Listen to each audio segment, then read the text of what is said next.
Welcome to the Saturday Football Show here on PLZ Soccer's YouTube channel. I'm Peter Martin. Alan Ruff is alongside me, and we're delighted to have your company. If you want to talk about anything to do with football, or indeed some of the half-time scores, or indeed the full-time score from the early kick-off today, we'd be more than happy to share our view with you. All you have to do is hit that subscribe button. Don't forget to like and share it with your friends and join the football family. It's absolutely free to watch. We will hear from Ange Postecoglou and Michael Beale shortly, and over and above that we will keep you right up to date with all the goals as they hit the back of the net. An immediate reaction though from you, Ruffy. Rangers win the final League Old Firm derby by 3-0.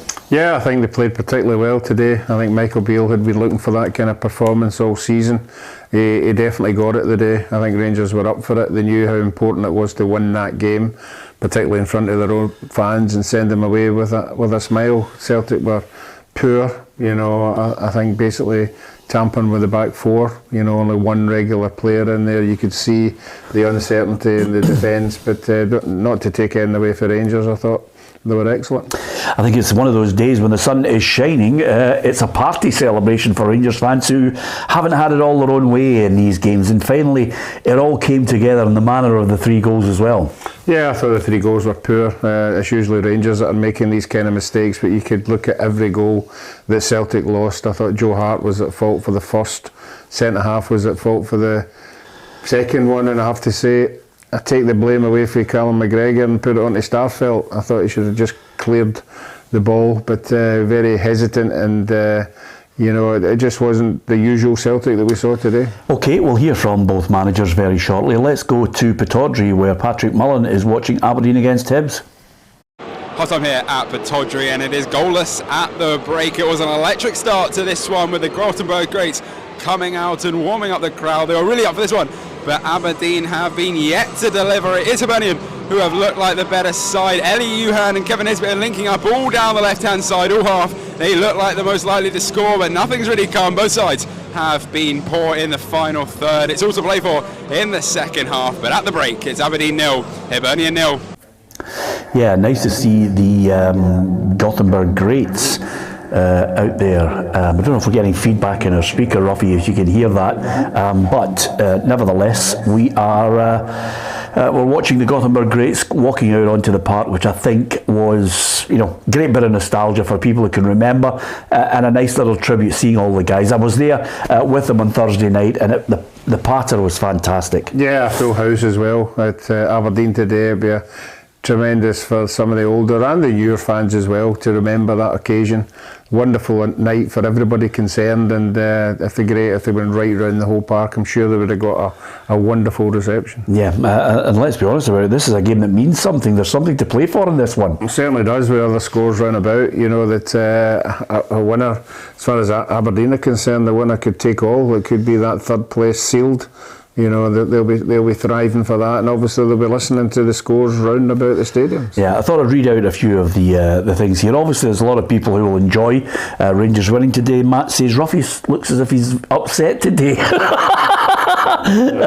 So a lot of people will give us their thoughts on it. What did you think of the game, the star players, standout, the overall game itself? Because our man Adam Binney was at Ibrox to watch it all unfold. Adam, it was 100% Rangers fans in the stands. The sun was shining. They wanted to have a show, and Rangers put one on. Yeah, they absolutely did. I think from start to finish, Rangers were the better team. I think you saw the difference that having no Celtic fans made today in that first kind of 5-10 minute period. The Ibrox crowd were right on top of everyone, and it was that spell. Rangers were really blitzing Celtic at the start. They got that early goal from Todd Cantwell after 5 minutes, and I've got to say, Cantwell today was absolutely phenomenal. He's been playing well for weeks. I've been watching very closely, but today I think that was just the tip of everything he's produced for Rangers so far. I know he does well and he's alert for the goal, but his general all-round play and some of the skills on display from him were absolutely fantastic.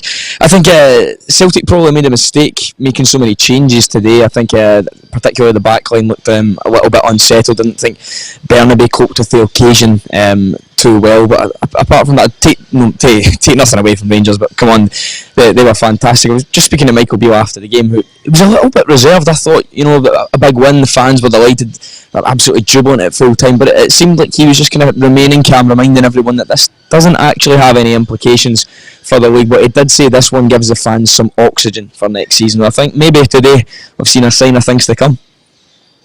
Well, I think from his point of view, we're looking at players that were really up for it, Adam. Players that were saying, well, if we're going to be here next season, we want to try and make sure that you see what we have to offer.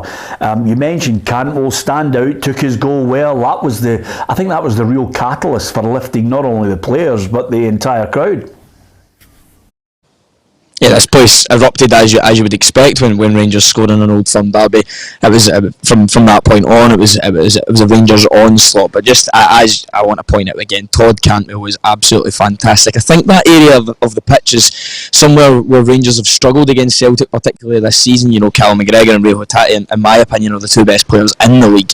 But now Rangers, with the additions of Raskin and Cantwell, who are Beale's only two signings, look to be two fantastic players. They were great today. They've been great since coming in. But Todd Cantwell, he looks to be the man, and if Cantwell and Raskin can produce performances like that every week that are going to rival the excellence of players like McGregor and Hatate, maybe that's the area that Rangers had to improve to close this gap. I still think they're a little bit light up front. That's no disrespect to Sakala and Matondo. Sakala took his goal really well, but I just think in that final third, Rangers could be doing with a more natural number 9. But yeah, Cantwell and Raskin in the middle of the park were fantastic today. Yeah. Give them a lift. It'll also give a number of Rangers fans hope to actually now start guessing what he wants to talk about. I was listening to him. I know he doesn't want to talk about what's going to happen in the summer. He was remaining tight-lipped on it, but Rangers fans will now say, well, okay, there's the nucleus of something there. Now we just hope that in the remaining games we can finish with a flourish and then let him do his building of his own side. I think that's fair to say, Adam. Well, I think the 11 that started today will more than likely still be there in the summer. There's been some whispers about Matondo moving on, but it seems like in these last couple of games, Michael Beale is putting the trust in the players that he thinks will be here next season. Alfredo Morelos took no part today. That's young Zach Lovelace came on up front when you would expect Morelos would be the natural substitution in that area. So I think the boys that are playing today, I know Ryan Jack's out of contract, but they're still working hard to try and get that deal over the line to keep him at the club next season.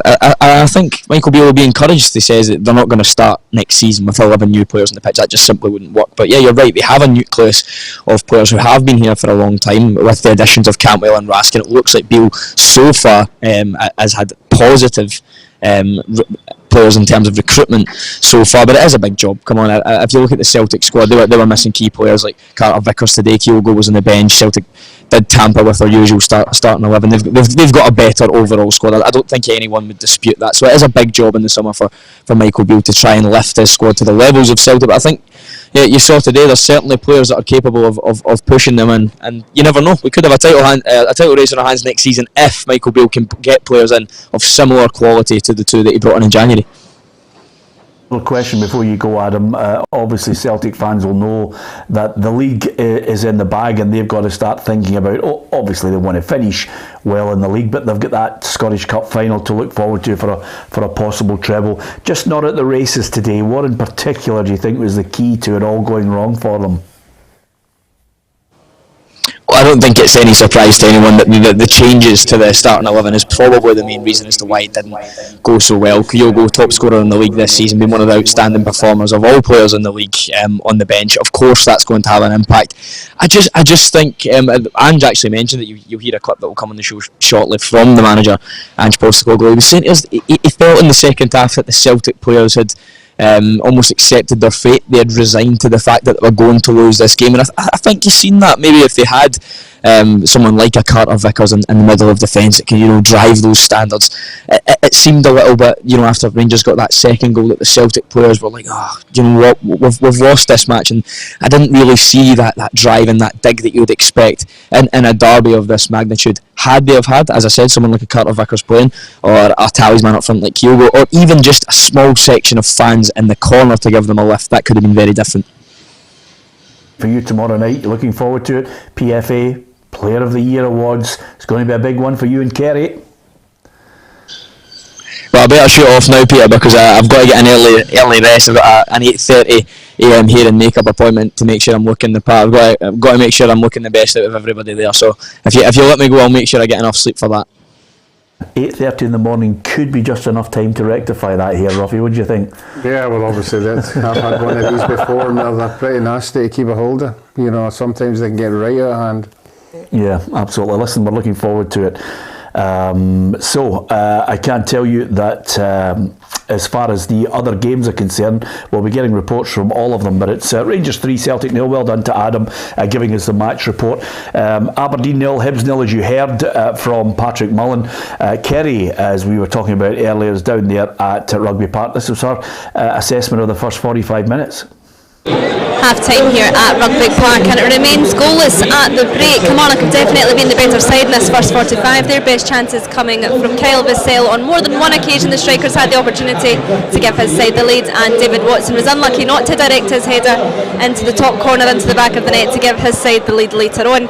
Livingston, on the other hand, haven't created an awful lot in this first half. Sam Walker's been forced to make a few routine saves, but nothing that's caused him any problems so far. A big 45 coming up for both sides. Both teams looking for points from this game today. I'll have another update at full time. As it stands here in Rugby Park at half time, it's Kilmarnock 0, Livingston 0.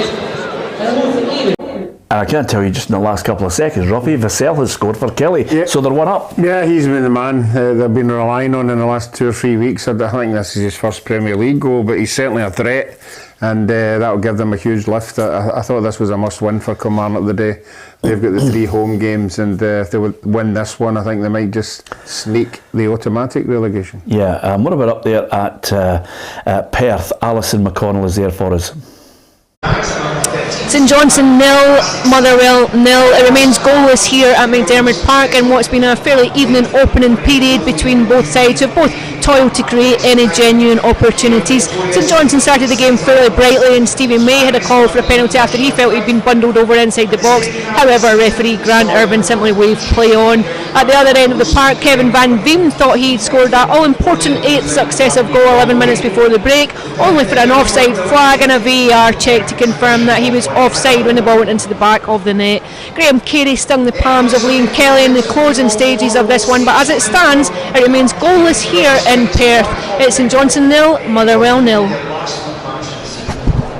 Right on cue. Ruffy, Motherwell have scored Van Veen with a penalty, so he's got his 26th of the season. Unbelievable, you know, and obviously there would be no debate when that penalty was given. He'll be wanting every goal possible.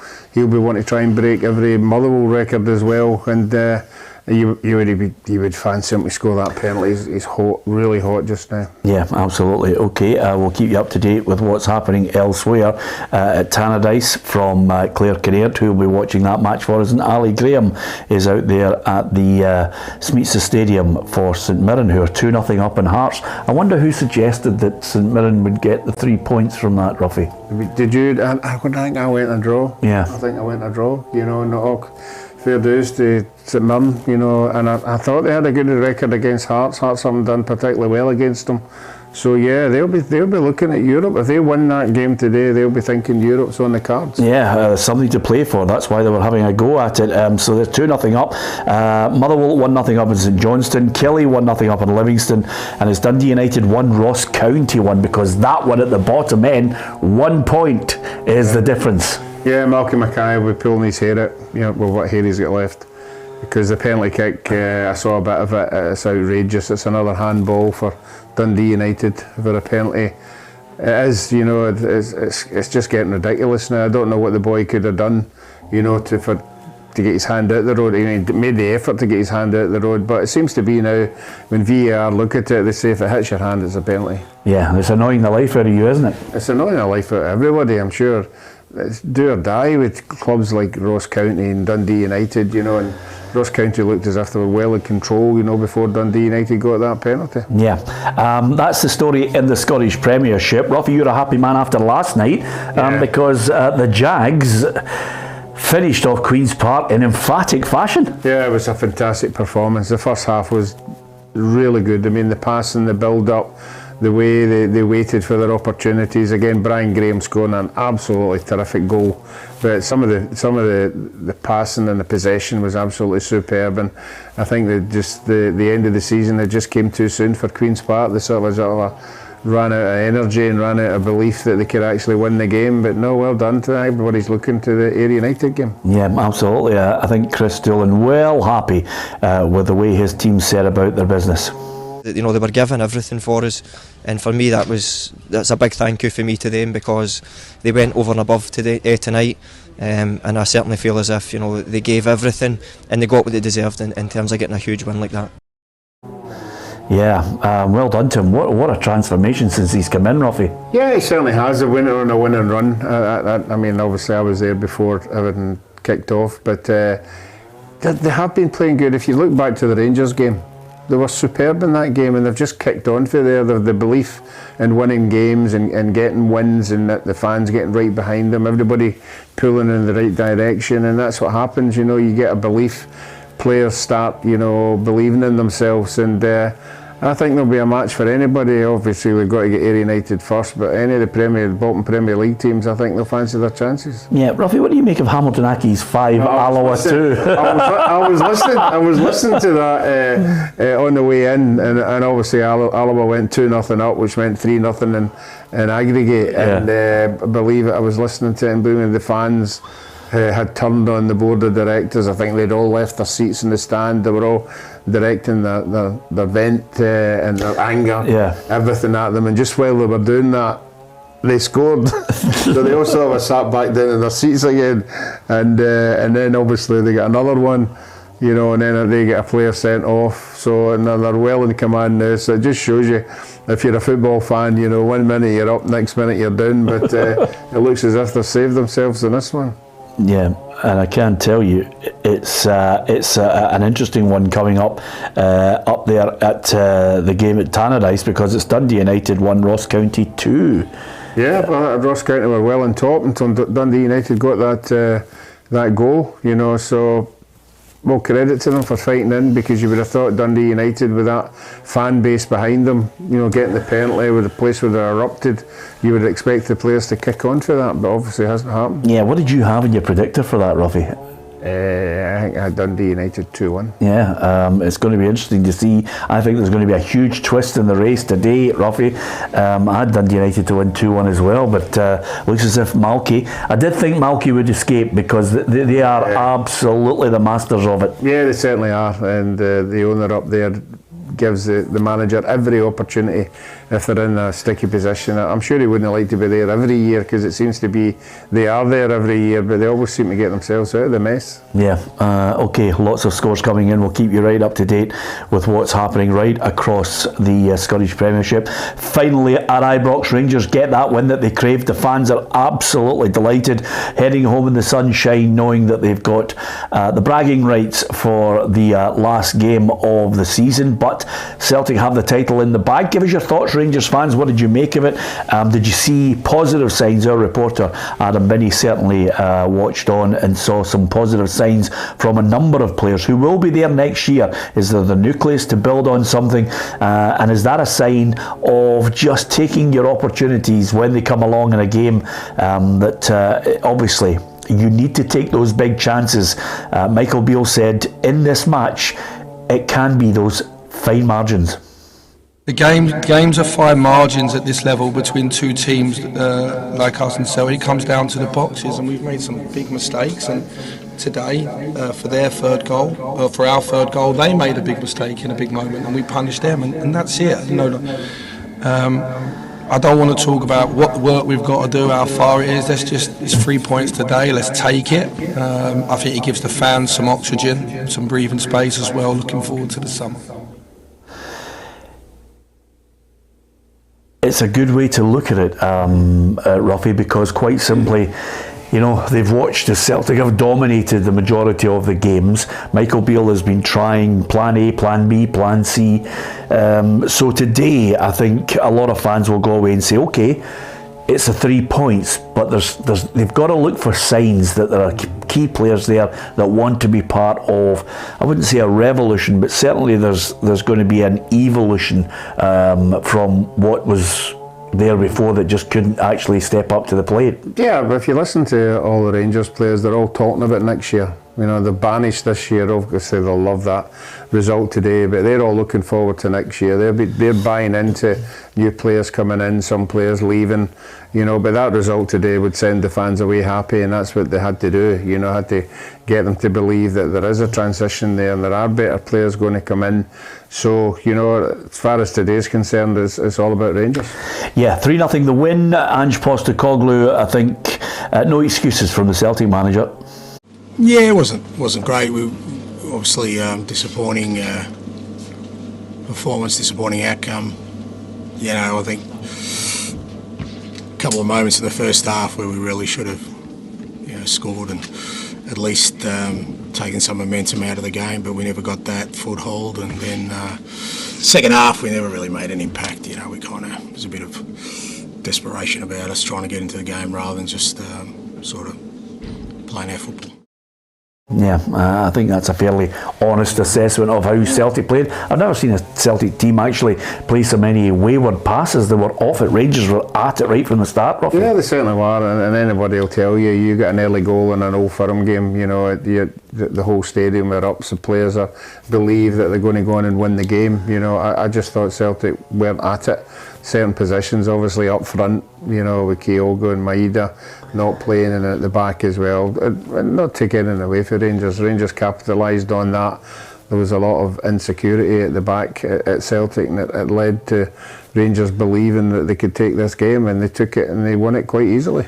Yeah, absolutely. Give us your thoughts on it. We want to know who was your star man, and if you're a Rangers fan, are you enthused by what you witnessed today at Ibrox, and is there real hope for the future now that Michael Beale can concentrate on the end to the season with those final games and then look towards the recruitment, which I would suspect, Ruffy, is going to come in early? Yeah, well, he's obviously got feelers out there, and he's been abroad himself looking at players. So, you know, I think this will be the exciting time for Rangers supporters to see as the players come in gradually, see where they're coming from, what positions they're going to be, what players are going to be leaving. Will they be happy with the players that are leaving? They'll certainly be happy with the players that are coming in, because they do believe that there's a better quality coming in. Yeah, okay, there's a penalty in the match at Rugby Park. Kilmarnock could go 2 goals in front because, quite simply, you know, they're 1-0 up, and that would be huge for them if they can see off. Some people have suggested Livingston have down tools. It is 2-0 now, so some people have suggested they've down tools. On the evidence of the results, they certainly have. Yeah. I don't believe players down tools. They can take their eye off the ball, you know, because there's nothing at stake. You know, the adrenaline rush isn't there when you're getting into games, because you know you need to get the 3 points. They don't need that, you know, and obviously they talk about players leaving. I don't know whether he shuffled the pack and gave some young boys a game today, but certainly it's not a great end to the season, because like Rangers, you want to send your fans away high. So I think Davy Martindale's got a lot of talking to do, really. Yeah, absolutely. Okay. Elsewhere, as we look at some of the key games, certainly the playoffs, incidentally, with that emphatic win for Partick Thistle, Queen's Park remain in the Championship for another season. Maybe they are, as Owen Coyle rightly pointed out, ahead of time, but still disappointed they didn't get something from this one. You know, was that a game too far, possibly, given what happened to us last Friday night and the mentality with that? But came out second half, showed a bit of spirit. What happened second half, certainly unjust in terms of, you know, how we performed in that. But the game was probably gone from us by that point. But we had to show a little bit of spirit, a little bit of pride, which I think we did. Didn't quite work out for them. When you think of the way the whole game ebbed and flowed against Dundee, it was sensational to watch over the 2 legs, and then that one there, it was just a bridge too far for Queen's Park. Yeah, I've always said in the Championship, you know, you have to decide what you want. Do you want a great start? Do you want a great middle? Or do you want a great end? I always feel if you can get a run at the end of the season, you're doing well. Partick Thistle have done that. Unfortunately for them, they've went the opposite way. I think it's only 1 in 8 or something like that, and they were so far ahead at one stage you would thought, oh, this is going to happen, but these things happen in football, swings and roundabouts. You've got to keep the momentum going. they lost a couple of players. I still can't get my head around the Simon Murray leaving so early. He was a big player for them. So, I mean, somebody might have to answer that one, you know, and tell the fans why that happened, because he was a big player for them, and they definitely missed him. Yeah, in the playoffs, Falkirk 0, Airdrieonians 1. That's 7-2 in aggregate, and I think Falkirk have played some nice football. It's just all gone pear-shaped for the Bairns. Falkirk are a massive club, you know. Anytime we've played them, you're talking about 4,000, 5,000, 6,000. And they'll be unhappy with this. Obviously, there's a lot of changes behind the scenes. You know, the new manager, new assistant manager come in, a new board coming in, new directors coming in. The academy is now back in full flow. So this is a massive setback. You know, they would have expected and looked forward to coming up with Dunfermline this year. Yeah. David on our feed says, I'm late to join, he says, but let me guess, Celtic took their foot off the gas today. No, I think that would be really unkind if anybody said that, because you always look for in these games, Ruffy, I always look to see, you know, that first crunching tackle, that effort, that high press, who's up for it, and Rangers, you know, early on, right up for it. The shot coming in from Lundstrom, I thought Joe Hart should have pushed it away, further away, but great credit to Cantwell, he was on it. Yeah, he certainly was, and you know, our experienced centre-halves would have maybe stepped out and played him offside, you know, but that wasn't the case. You're right, he should have pushed it to the side. I don't know why Joe Hart was complaining for offside. I think he was just clutching at straws at that one. But no, I can't imagine what it would be like, you know, if you're playing in a Celtic Rangers game and there's full house of Rangers supporters and you get a goal so early. You know, if you're on the Rangers side, you're absolutely high as a kite. If you're Celtic, you've then got to decide, you know, what you do, how you attack the game. And I just think there was too many Celtic supporters just couldn't handle the occasion. You know, I've just been, you know, total stadium full of Rangers supporters, absolutely joyous, and quite rightly so. And then Rangers just went on and took the scruff of the neck, and I don't think they had any chance at all. Well, I think the Celtic supporters couldn't handle the occasion because they weren't there. I mean, it'd be interesting to see how they treat this one, you know. I mean, I know a lot of people say, oh, I don't think Celtic took their foot off the gas. No. If you're going into a Rangers game, you need to win. You want to win. Yeah, you don't want to let anybody down. You don't want to. You want to go in there. You want to impress the manager. There's a cup final coming up. You know, some people were given a chance today to stake a claim for that. Any of the new boys, I don't think any of them got anywhere near being in that final 11. But Celtic are no different from most clubs. If you take 5 of your best first team players out of the team, you're not going to be in full throttle. Yeah, Billy says Celtic deserved nothing today, and Billy, I think you're absolutely right. Also, when you look at the goals that were scored, the first one from Cantwell I thought was a great goal, because when it comes back out, although Hart was poor in his initial save, Cantwell still had to keep that ball down, fired it into the back of the net. Then the second one coming in, I personally am delighted for John Suter. He's taken a bit of stick.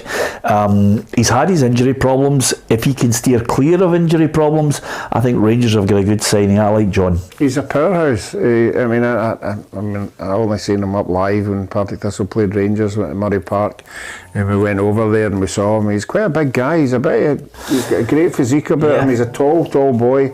And he just bullied the Celtic defence. He just went, ball came in, and he was the one that was going to attack it, and you know, and they all just sort of couldn't handle his presence, and it was a fantastic header. Yeah, absolutely. Mark says, hi guys, just a shame it's too little too late, but a real morale boost for sure, and a positive end to a disappointing season. Yeah, I think a lot of Rangers fans will be looking at it. David says Cantwell run the show today. I think you're right, David. I thought he was absolutely immense. And I think, you know, there's more to come from him.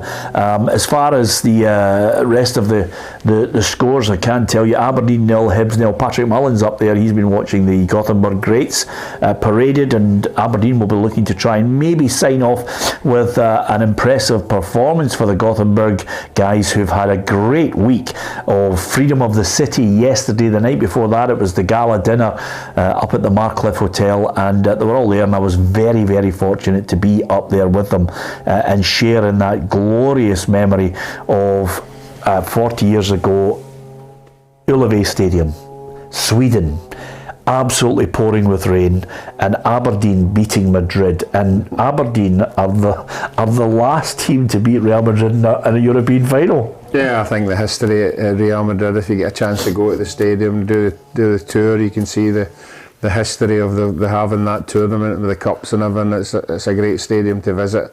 And yeah, they went into that game as underdogs. I'm not saying the weather sort of suited Aberdeen more, because good players should be able to play in anything, but after they lost the first goal, everybody thought, oh well, here we go. But the determination and the fight and the belief, and they all stuck together and they got just reward. Yeah, absolutely. Aberdeen 0, Hibernian 0 for the 21st Century Dons. Dundee United 1, Ross County 2. Jordan White with a double there in that match. Kilmarnock 2-0 up on Livingston. Elsewhere it's St Johnstone 0, Motherwell 1, and St Mirren 2, Hearts 0. And when you look at that, Hibs have got somebody to play for. They'll know exactly what's happening there. And then you've got St Mirren. Suddenly the sniff of European football is in almost certainly Stephen Robinson's nostrils, because 2-0 up against the Jambos, and they've got big decisions to make. I feel sorry for Stevie Naismith if he doesn't get a hit at it, because a new manager might come in and want his own staff. Yeah, well, I would think if Stephen fails, to get Hearts into Europe, that's what the board are going to do. We saw Barry Robson going on a great run and the board had no option but to give him the job. But if Stephen doesn't get them to where they expect to be, they certainly will look at the applicants who will be interested in that job, and there certainly will be a lot of people out there who will fancy themselves at Tynecastle. Yeah, absolutely. Okay, we'll give you the information from all the games as we get it to keep you right up to date. Why not drop us a line, give us your thoughts on your team. If you want to talk about Celtic against Rangers at Ibrox today, Rangers emphatically winning that one 3-0. And let's not forget, we've talked about the first 2 goals. The third goal from Sakala, calamity. I can tell you it's now 3-1 to Ross County. Jordan White scored a hat-trick.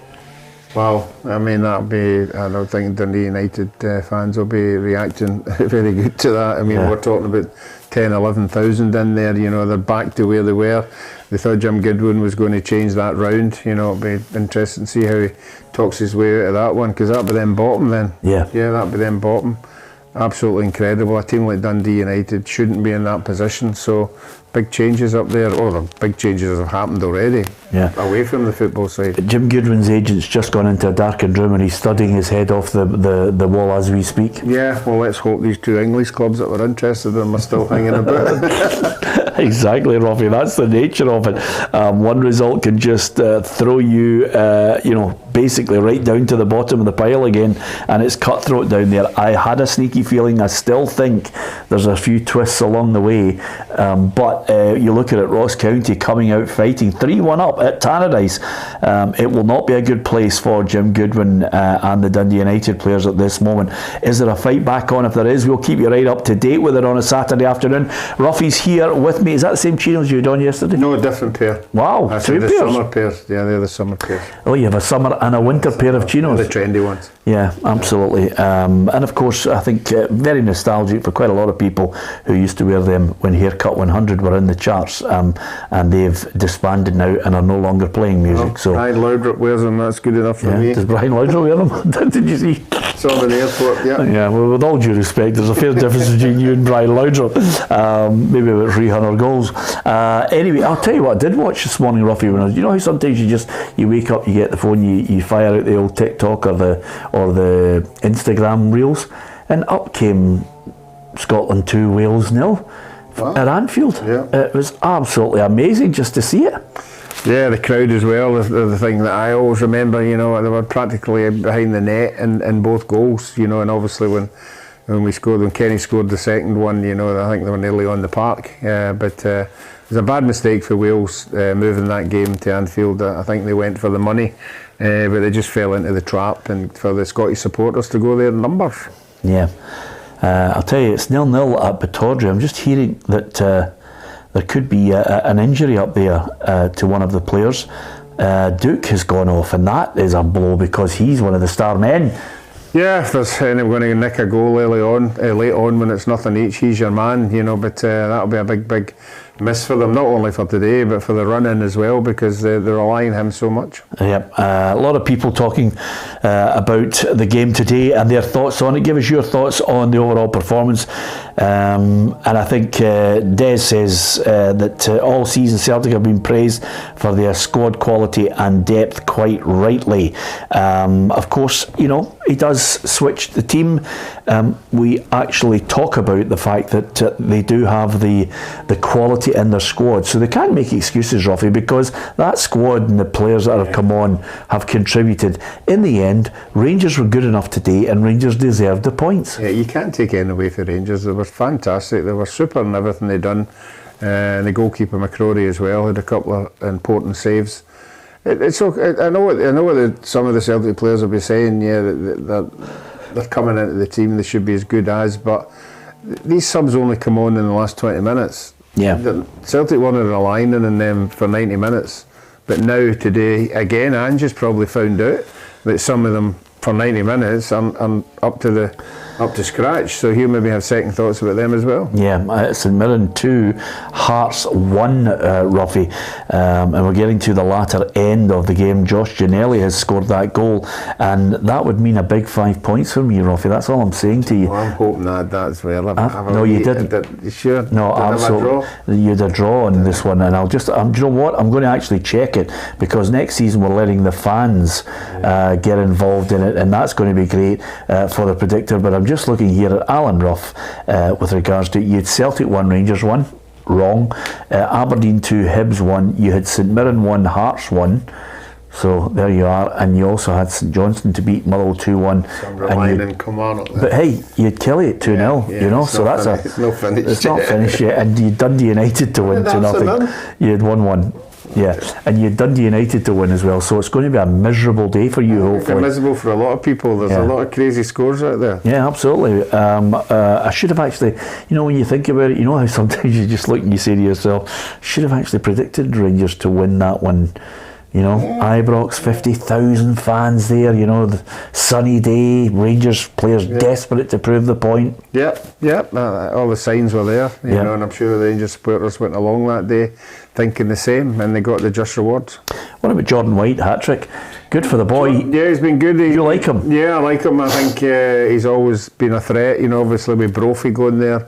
You know, I think Brophy was taking the pressure off him a wee bit, and then obviously Brophy got injured, so they were relying on him. He hadn't scored for a wee while there, but he's always got a goal in him, but that's tremendous for him, a hat-trick.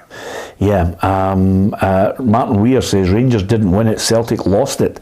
I'm not quite sure that's the case on that one, to be perfectly honest with you. I think a lot of people will have to look and give Rangers some credit for the way they played. I thought they moved the ball about well when they were there, took their chances. Celtic had a lot of possession, Ruffy, but really in areas where they didn't do anything. No, we've been all year we've been saying the Rangers Celtic games, we've been saying Celtic outclassed Rangers in that game and outclassed them in that one and outthought them in that one. It was a complete opposite the day. It was a reverse. Rangers did everything to Celtic what Celtic have been doing to Rangers, and you have to take your hat off to them. I think it was an exciting game. I thought the atmosphere was fantastic, and the Celtic will go away and look and analyse it. You know, the way they lost the goals, as Rangers did as well. I mean, Michael Beale was honest enough to say at Parkhead, yeah, we gave, you know, Celtic a couple of easy goals. I mean, Ange will be saying that as well, but at the end of the day, they run out very, very easy winners. Getting ever closer to the full time across the Scottish Premiership, Ruffy. You know, Motherwell are a goal up on St Johnstone, and you know, I'm just looking here. This could be an absolute howitzer of a day for me against you. You got 1-0. Eh? You got 1-0. I'm just saying to you, I've predicted Motherwell to win. There's a lot of points I'm picking up here. As long as there's no correct score. This could be this could be the day that suddenly I just Challenge. Can you imagine me just making that dip at the line? 3 left. There's nothing worse to go, is there? It's a nightmare. Yeah. You don't want a bad result. I'm just hoping Kilmarnock hang on to that. That's my... Yeah, come on, Libby, give us a consolation goal so that Ruffy doesn't get the points he craves. Elsewhere, we're keeping you up to date with all the goals that happen right across the Scottish Premiership, and of course in England as well. There are big games. Leeds 2, Newcastle 2. Sam has them battling. You've got to give them credit down south. They got a 2-2 draw against Newcastle. Yeah, it's unbelievable, isn't it? You know, these guys that come in, and it's the same guys every year when they're called upon. to save their club. You know, the Hodgsons and all them, they all come in, and 9 times out of 10 they generally do it because they all know what it's going to be like if they get relegated. Ruffy, you'll never believe this, by the way. There's a twist in the tale, and I can tell you right now, Hibs have been awarded a penalty by VAR, and I mean, that is an absolutely bitter blow for the Dons up there. Certainly, well, it's an occasion everybody wants to be celebrating, but you still got to hit the back of the net with it. Yeah. I hope it's not a handball. I hope it's something legit. Yeah. And we're all I hope we are talking about it on Monday. Well, I have to tell you right now, it's a penalty that's been awarded. We will be talking about it, but if they score this, Aberdeen have it all to do with about 10 minutes maybe injury time still to go in that one, Ruffy. Yeah, it's a massive, particularly with the result over at St Mirren. You know, Hibs will be thinking that this is the time, you know, and obviously it's a shame that last game of the season isn't getting TV. Yeah, Ruffy, do you just say something to you? No, I'm going to give you more news. St Mirren against Hearts. Peter Haring has been sent off, straight red card. Hearts down to 10 men. Looks a forlorn hope for them getting anything there. Yeah, it does. I mean, he's the kind of player that gives you 100%. You know, sometimes he gets into tackles that he doesn't need to. Hibs penalty saved. Yeah. What about that, Ruffy? It's a Gothenburg save, isn't it? The Gothenburg is just. Yeah, I mean, honestly, Harry McCurdy, he's a boy that, I mean, every time I see him with that hairstyle, he's ridiculous looking. I saw a bit in the papers there, he was pulled up for something on his phone that he'd said or something like that, and getting involved in. You just wonder, he's got a bit of talent, Ruffy. He just needs to get his head down and get on with it, but he's got his head down and smashed it straight at the keeper, so it's a save. Well, I have to say that the goalkeeper would be my choice for the goalkeeper of the year. I think he's been superb since he came back in for the injury. So, massive blow for Hibs. Good result for Aberdeen. Yeah, if it stays that way, if Aberdeen can actually get maybe just another couple of points, I think that result today kills off Hearts' chances. That would be 6 points the difference as it stands at the moment, Ruffy, depending on whether Aberdeen or Hibs get a late goal in this one. But as it stands at the moment, there would be 6 points the difference because of course Hearts are losing to St Mirren. When do they play? I think Aberdeen play Hearts next week, don't they? Yeah. So it's going to be an absolute belter of a game, but still, if Aberdeen could get that leeway in there, it would be absolutely superb for them, because you're looking now at Aberdeen against Hibs and then Hearts at Tynecastle. So. Yeah, and you've obviously got the Hearts Hibs game right at the very end, which one of them's going to drop points, so Aberdeen are on the driving seat. Yep, absolutely, definitely. And I can tell you, Nisbet Allen's just mentioned something we just picked up there. McCurdy won the penalty, Nisbet missed it, and that's even more surprising because he's a right good player. Yeah, well, you'd think. Trying to get all these messages in my ear, Ruffy, and it's hard going. A striker, I mean, you think a striker taking a penalty, I don't mind that. It's when a centre half comes up and you're a wee bit anxious about it, but you would have thought Nisbet to hit that one in the back of the net. And not only that, by the way, I think it'll be the last few games we'll see Nisbet in a Hibs jersey. Lee Johnson will be seething, says Des Halliday. Well, Lee Johnson will probably be calling for a 6th transfer window to sort it all out, Ruffy. He's been calling for 5. I think this might be his 3rd one in the summer. Well, it'll be interesting if he's happy with the VAR, because he's just been very vocal about VAR, all the decisions that he hasn't had all year, so it'll be interesting to see if this one was a just one. Yeah, absolutely. Lots of people giving us their thoughts on the game at Ibrox this afternoon. It was Rangers 3, Celtic 0. Rangers more than deserving of all 3 points. We've heard from Michael Beale and Ange Postecoglou. We might even bring you more from that press conference before we actually go off air at 6 o'clock, so we might hear more from Michael Beale and Ange Postecoglou on that. Great win for Rangers. Ange Postecoglou made no excuses for his side's performance today. They are already league champions. They've got the League Cup in the bag, and they're now going in hunt of the treble. It will be the 5th treble in 7 seasons, Ruffy, if they beat Inverness Cally Thistle on June 3rd in the Scottish Cup final at Hampden. It's an incredible record, you know, and the history of the managers that have been at Celtic, the ones that have won trophies more than others, you know, his name will be etched in the memory for a long time, you know, and obviously he's still got a couple of records to go for. I think they have to win the remaining games, don't they, to get the points? Yep. And the goals as well. I think that might be gone now, Ruffy. I think the goals are up for grabs, but I think the points might be gone. They needed to win 4. Yeah. So I think that might be gone. Brendan Rodgers will still have that intact. I'll need to check the facts on that, but I think I'm right in saying that opportunity has now just slipped through their fingers because of Rangers' win today. Now it could be tomorrow. I mean, it's going to be interesting. There's a few players obviously will be keeping their eye on it. The managers will be watching. They'll be all attending the big gala dinner at the Hilton. Ruffy, we're going there. I'll be hosting the PFA Player of the Year Awards. Really looking forward to it. See if you can guess how many years this will be for me to host that awards ceremony. I would say 8. 8 is a good shout, Ruffy, isn't it?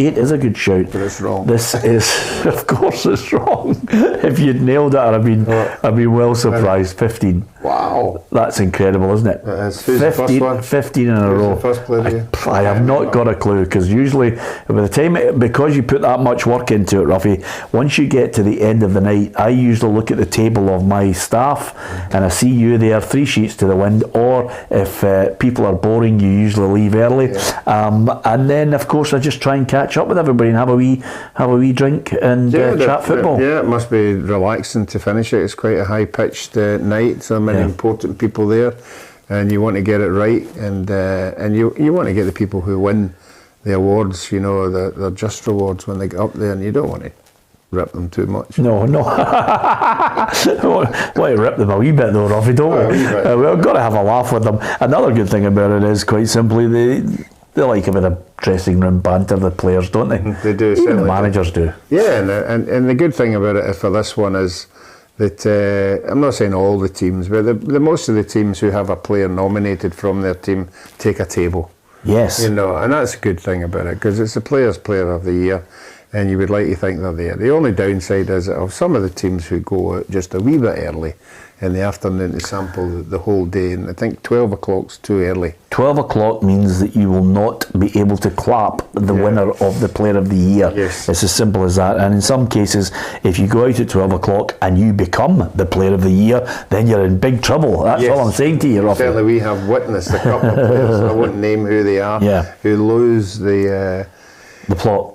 They just lose the will to speak. Yes. You know, they think they're speaking, but they're not really talking. They're not. No. Still, enough about Michael Higdon and Keith Lasley.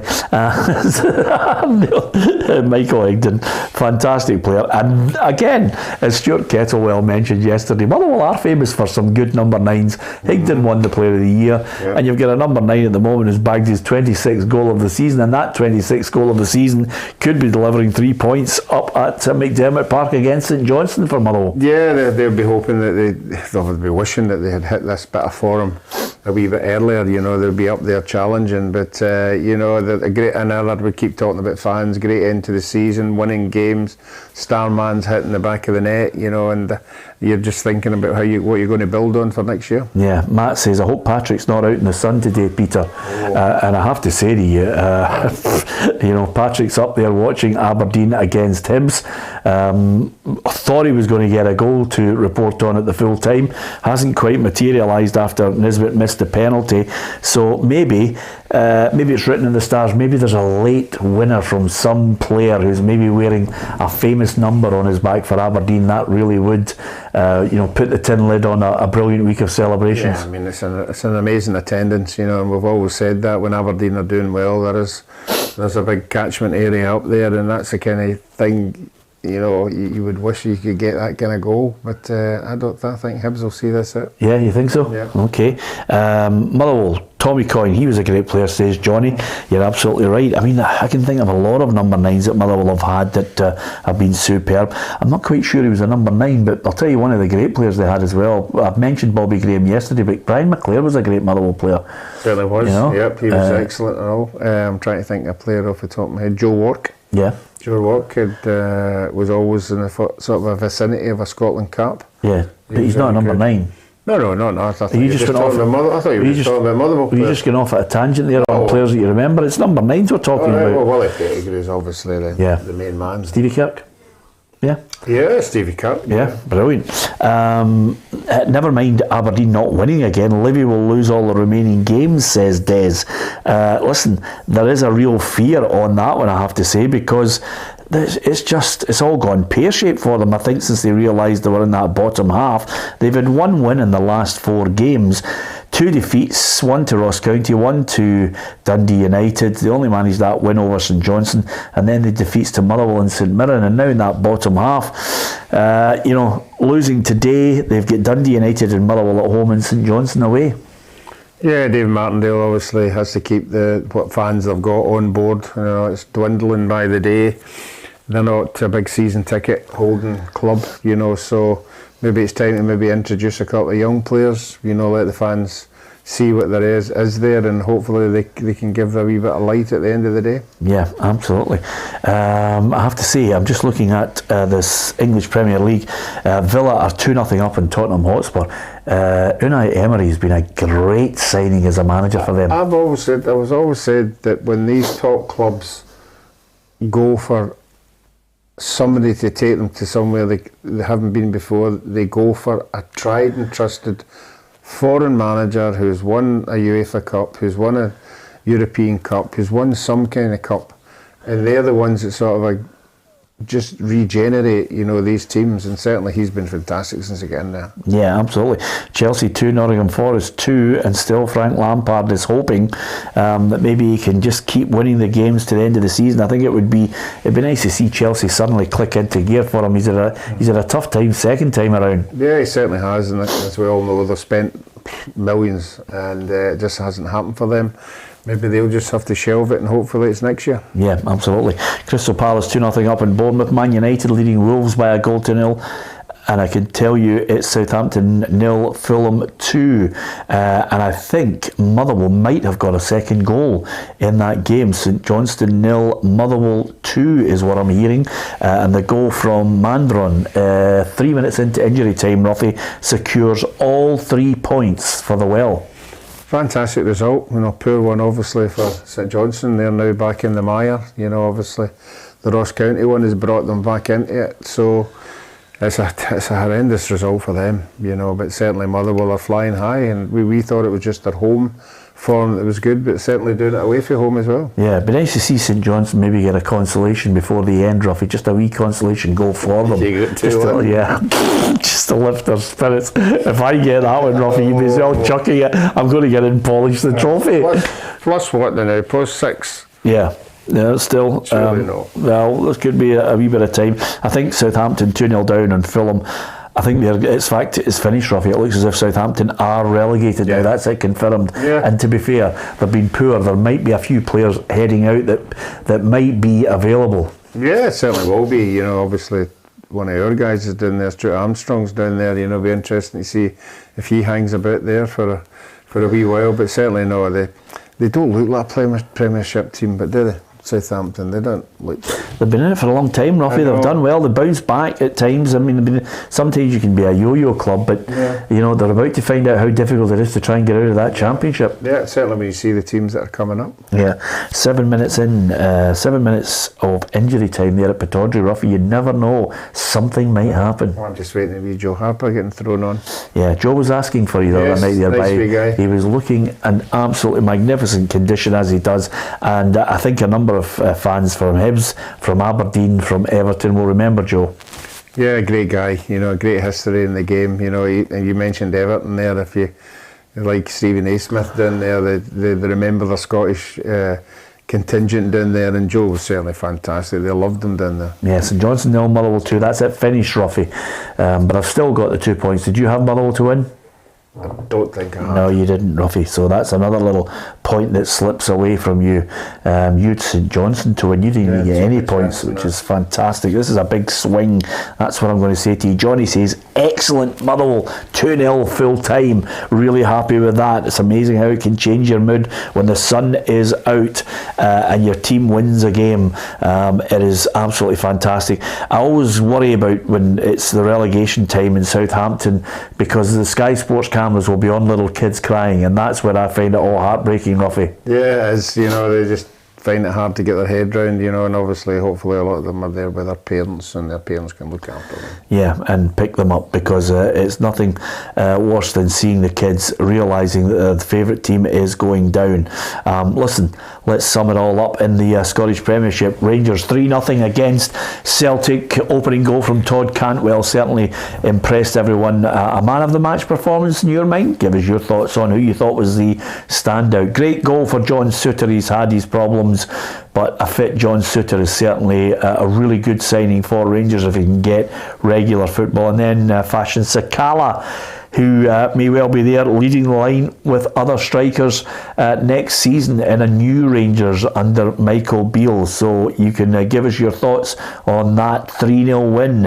Aberdeen 0, Hibernian 0. It's Dundee United 1, Ross County 3. It's a huge win for Ross County. Kelly 2, Livingston 0. St Johnstone 0, Motherwell 2 is a full-time score. And St Mirren 2, Heart of Midlothian 1. So I think the Jambos down to 10 men with Herring sent off. It's a blow, and there's more problems for the Jambos as they head towards the end of the season. They could be battling it out, let me tell you, with Hibs on that final day at Tynecastle. Yeah, big day, you know, they're big games anyway, you know, but we all know what's at stake, and Hearts all know what's at stake. They've been in Europe before, they've known the money they've picked up from that, so they won't want to lose that. Yeah, to Hibs anyway. I can tell you it's full time between Falkirk and Airdrieonians. That's 1-0 to Airdrieonians. So it's Airdrie who go through to the next stage of the playoffs. Hamilton Accies 5, Alloa 2. Yeah, that game swings and roundabouts. I think Brian Rice thought he had it done and dusted when they went 2-0 up. Unfortunately, they got a player sent off, and Hamilton have capitalised on that, and it's at least it's kept the fans happy. Yeah, absolutely. Too right, Ruffy. Scottish League 1 playoff, Dumbarton 0, Annan Athletic 0, and it finished 6-0 in aggregate, Ruffy. Yeah, I know, that's a sore one for my mate, Stevie Farrell. They did particularly well. They were so far out in front all year, and then they just sort of buckled at the last minute. And you would have thought that they'd come through the playoffs, but not to be. So I really hope that the board there see what he's brought to the club and don't do anything drastic, because this is the kind of thing that they tend to do. Yep, absolutely. Okay, and Spartans 1, Albion Rovers 1 in Scottish League 2, Ruffy. So over the course of the afternoon, the full times are coming in. We're waiting on the confirmation on the match up at Pittodrie, but the games that have finished now. Kelly with a 2-0 win over Livingston. Yes, happy with that. You know, I thought the home games, Vassell, you know, big player for them. Well, that's one home game out the road. I'm sure with the result on the back of that, knowing that they've got another 2 home games to come, they'll think they're maybe confident now. Yeah, absolutely. Oh no, Hearts on a penalty. Would you believe it? Would you believe it? I got 2 each. I've got 2-1, and Hearts have got a penalty. You have got you've got St Mirren 1, Hearts 1. So this will be 2 points. That is a swing like nothing else. What about Aston Villa defeating Tottenham 2-1? Yeah, he's done well. I mean, I think everybody's just waiting to see what Harry Kane's going to do. You know, that's a big talking point. You know, has he got an agreement to leave the club or not? He's got to go to a club to finish his career. It's going to win trophies. 2-2, Hearts have scored. They've got an equaliser, Ruffy. That's why I've got my jumper on there. Yeah, that'll be, your picture will be coming off the Hall of Fame at Easter Road. Shanklin has scored the penalty, 2-2. I have to say, James said yes, Cantwell, player of the match. I think he's going to be a real fans' favourite next season, Ruffy. Yeah, I have to be perfectly honest. I have been impressed with him, but I wanted to be more impressed. I think against the other teams, you know, he's been very good, you know, but any time he's played against Celtic, it's been a wee bit iffy, but today just made me change my mind. I think he's got something in there, and obviously they're going to bring new players in. It's going to be exciting times if they're bringing in players of that kind of quality, because he was by far the standout man of the match today. Yeah, and he's one of those players also, you know what it's like, Ruffy, I like anybody who's a right good noise up, but he's looking to the crowd and, you know, trying to get them going. He's one of those players that can play to the stage, but as long as he backs it up with performances. Yeah, and I think the game's lacking in entertainment. You know, guys like Gascoigne and that who can really have an affinity with the supporters. You know, I think that's gone out of the game a wee bit. You know, Scott Brown did it at Celtic. You know, but I think fans love somebody like that, you know, who's prepared to be on their wavelength. Yeah. Willie says, I hope Albion Rovers go down. Tam Cowan's West Coast bias is out of order, saying he hopes they beat Spartans. What are they doing? Well, yeah, I think they are actually. I'll confirm all that. But don't forget, James says 2-2 Hearts. Yeah, absolutely. It's a penalty that Shanklin, and I think actually Shanklin has been a wee bit quiet of late. He'll be happy with that goal tally.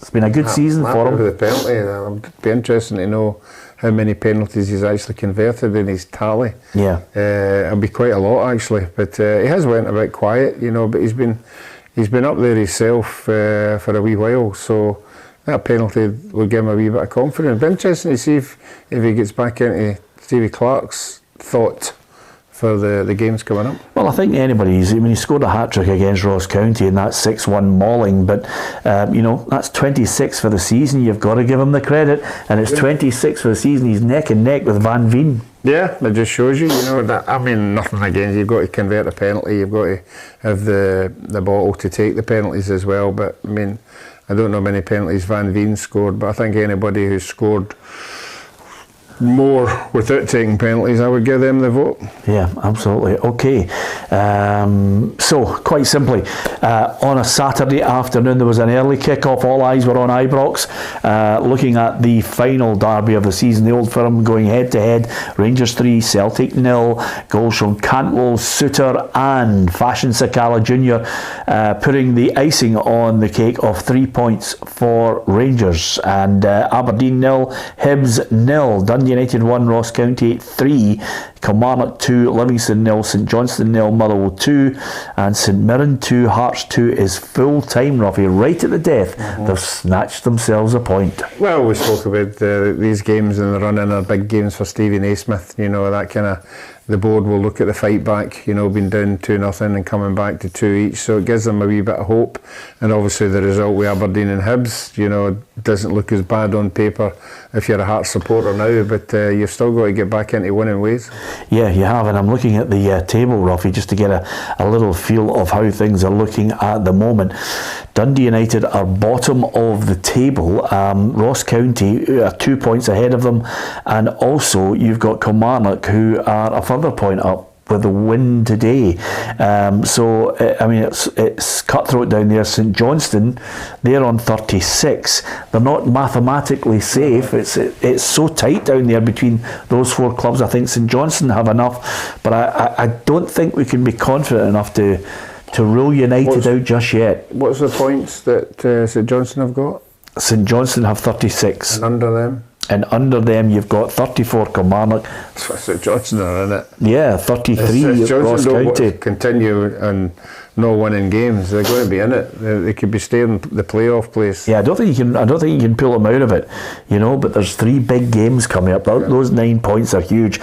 Have you changed your mind, Ruffy? Obviously with Kelly with the home games, you'd get Kelly to go down. Yeah, I thought when Kelly got the 3 home games in the split, that was sort of a, you know, taking my prediction out of the way a wee bit, you know, because you would expect them to do well in their home games. Have been really good at home, you know, but you've still got to go and win the games. So it'll be interesting to see who they got next week. But I think they're winning games, and I think at this moment in time, if you're on a winning run, you believe you're going into every game to win them. Yeah, absolutely. There's some belter games, Ruffy, I have to say, as we look towards the end of the season. There are going to be some cracking games. That game, I think a lot of fans are absolutely raging that it's not going to be the Edinburgh Derby. It's not going to be on the telly live to watch. But as I look at that table, and you're looking at Hearts are on 49. Boy, that point today was crucial. Hibs are on 48 and Aberdeen 54. I think Aberdeen have got that 5-point cushion, which is more than enough. I can't see them relinquishing third place, so they'll be the third force. It's a long way between them and Rangers and then Celtic eventually, so there's Aberdeen need to make big changes. Hearts obviously need to try and strengthen, but Hibs and St Mirren are just looking and thinking to themselves, what a chance that was, Ruffy. St Mirren are on 45. That was a chance today. I think they've let that slip. Well, they certainly have. The 2 points would have taken them. Oh, you would. If you were in a St Mirren camp and you won that one today, you would believe that you could go on and capture that 4th place. Yeah, it's gone. I think that's that penalty. So. Do you think so? No, I don't think so. I think it was a big result today. I think St Mirren are, that's an opportunity. I think Stephen Robinson will be in that dressing room with the players and they will be gutted at the manner of that draw. Well, I think, unfortunately, they've got Rangers and Celtic in the 2 of the last 3 games. Yeah. So... yeah, that could have been a chance, to sort of put pressure on the people above them anyway. Yeah, I think you're right, Ruffy. I think, I know Stephen Robinson was being very positive. They were going out to win the game. Certainly didn't want the draw. It's finished that way. They come off the back of 3 defeats and now they've got Celtic away at Celtic Park. Will Celtic be as formidable as they often are at Celtic Park? Then they're away to Aberdeen and then they're at home to Rangers to finish. That's why I think it's gone. Well, I would agree with you now. Yeah. That you've told me the 3 fixtures. Yeah, I would agree with you. I can't see them taking much out of the 3 games. Yeah, what an afternoon for Rangers and Rangers fans. 50,000 of them inside Ibrox for that game. And Michael Beale, we heard from him earlier. Here's more from the Rangers manager on that win. I don't think they need that. I think they'll try and improve and we'll try and improve. We're the team with the most to improve, ain't we, over this season? So it's just nothing more than 3 points today. I think over the course of the season, we deserve today. Can you move over a wee bit? Which way? Left, right? Yeah, there you are, Ruffy. Just doing the hokey-cokey there. Ruffy, I think Michael Beale is fairly honest in his assessment there. They will have the biggest curve to go through for improvement because, quite simply, the league table doesn't lie. Celtic have that gap. Rangers have to try and close it. Yeah, they need to start identifying players that are going to get a bit of consistency. It's a consistency. They've had it a wee bit, since he came in there. Obviously, Celtic were beating them, but that's changed a wee bit now. That result today will give them belief that he brings in another 4 or 5 players. But I think if you look at the team that Rangers put out today, I think the nucleus of the guys will be there. I think it's the fringe ones, the Hollanders and all them, and Davis and Arfield will be, I think, is on a sort of a borderline, Ryan Jack will get his new deal. Yep, and Scott Wright, who I think's been particularly good when he comes on. Can go. McLaughlin, go. Yep. So I think these are the kind of players that they'll be going out, because if you look at, definitely a goalkeeper coming in, but McCrory's been given the chance and he stood up to it. You can't fault the boy for what he's done so far when he comes in, and I think Tavernier's still been there, Golson will be there, Baracek, I'm not too sure about, he's been muted a move, keeps saying that, and Suter, if he performs and stays away from injuries, so that's really, your back 4 nearly complete. You've got the 2 new boys in midfield. If you add another 2 quality in there, I think Sakala will stay. How many do you think they need? First team players? Yeah, starters. 4. I think 4. 4? I think 4, yeah. Yeah. 4 right good ones. 4. And what about over and above that then? If you say 4 starters, is that just it, and then the rest of the squad's good enough? Well, we saw in this league, particularly with Celtic, that the bench has got to be good. The bench has got to be not as good as on the park, but not kicking the backside off it. So he'll have a look at players as well who are going to be on the bench when things aren't possibly going particularly well that he's going to bring on. So I think it's just exciting if you're a Rangers player, where all these players are coming from. Yeah. I still have the thinking if Tillman is going to come, I don't think they're going to spend £5 million on him. I think they're going to save that £5 million. They're going to get him on loan, and then obviously the players that they're bringing in for down south seem to be out of contract, coming back on good wages. So he's going to have a pot or something that he can go and say, right, I've got X amount of pounds here, I want 3 quality players. I want 3 really good players, and he'll use that money for that. Okay, I don't agree with you, Ruffy. I agree with the manager. I think the manager said he needs as many as 12 players.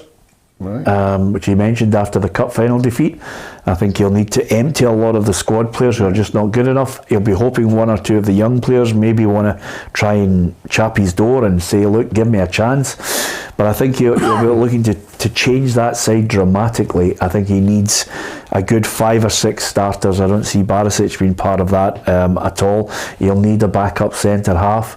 He'll need, I think, more in more in the middle of the park, and he'll definitely need strikers. And when Kent and Morelos go out the door, he's going to have to find somewhere along the line a tricky winger, somebody that can open up defences, Ruffy. Yeah, I mean, everybody will be looking at Cantwell and saying, look how much he's come on. You know, he's been an inspiration.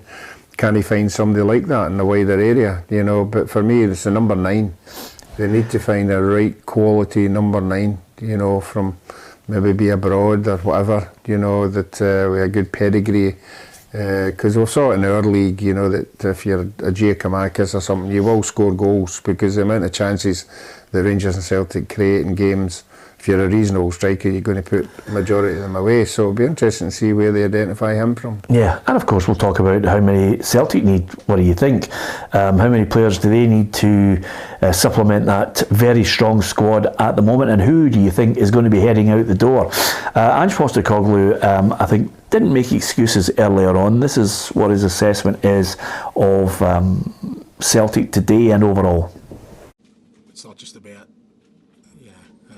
like I said, I think in the second half, like I said, I just felt we almost accepted our fate rather than sort of, you can lose a game of football, that'll happen, rather than us sort of going out there and trying to change the course of the game. Do you think the players missed the fans today? I don't think the fans could have done anything about our performance, mate. So it's not the first time we've played here with our fans, so no. Sorry about the quality of the sound on that there, but quite simply, when you look at what he had to say there, he's not going to look for excuses. He's not making excuses. You know, when he was asked here, do you think the fans would have made a difference? I don't think so, Ruffy. I think they were just poor. No, I thought they were poor, and the decision to bring certain players into certain positions just didn't work. They never come up to scratch. You could see his frustration at the side of the touchline every time Rangers scored a goal. He was just shaking his head and believing, well, if Callum Vickers was there and Johnson was there, and these goals wouldn't happen. But you can't take anything away for Rangers. You know, Rangers were on the ball right for the start, you know, and they won the game convincingly, and they'll go away happy. Yeah, absolutely. Give us more of your thoughts on Rangers 3, Celtic 0. Want to hear what you have to say on it. Reading out a few. Obviously, there's a lot of people who've got a sensible approach to it and look at the game in isolation, and I think a lot of people will be very, very positive about Rangers and their performance. There are some people taking a more broad look at the game. There's been many games that I witnessed when Rangers won 9 in a row, where Celtic won the last game of the season, and it was it didn't mean anything, Ruffy. You know, I can remember Rangers had a really strong team in the 9 in a row era, and Celtic would get that consolation victory sometimes at the end of the season, but the Rangers players had just put the tools away. And I don't think Celtic players have put the tools away because they've got a cup final to play for, but I do think that, you know, you can't read into them. What you do read into is when you look and you see on the last day of July, when everybody's getting ready for the start of the season, you have a look at the two squads, you know what's facing you in the Champions League, and you think to yourself, right, Rangers, they'll have to get past a couple of qualifiers. How strong is their squad? How many players have they been able to bring? And can they hit the ground running in the early stages of next season to threaten Celtic? Yeah, today for Rangers is a game about rejoicing. You know, you beat your biggest rivals. You know, the fans will go away singing from the rooftops, and why not, you know, for what's been happening this season. Celtic have been getting all the accolades, so why not enjoy, you know, this moment in time, you know, and you'll go away happy. But Celtic have got a chance to do it on the 3rd of June. You know, they'll be hoping for they can send their fans away with 3 cups, you know, and that's, you know, what they'll be looking to savour on the day. So well done to Rangers today. The fans have dug in there. You know, the attendances have been very good. They've kept in there, and they've got their just rewards. But at the end of the day, it'll be Celtic who'll have the last shout. Yeah. What about Rugby Park? Kerry Pollock watched it unfold. Full time here at Rugby Park, and Kilmarnock find themselves out of the playoff spots after a 2-0 victory over Livingston here this afternoon. Kyle Vassell gave his side the lead early in the second half after the strikers skipped through a handful of Livingston defenders to then slot the ball into the back of the net. The second goal came from a VAR check for handball, which I don't think anyone in the stadium saw coming at the time, but nonetheless the referee checked the monitor and awarded Kilmarnock the penalty. Danny Armstrong stepped up to the spot and doubled his side's lead. Livingston did have a few opportunities themselves.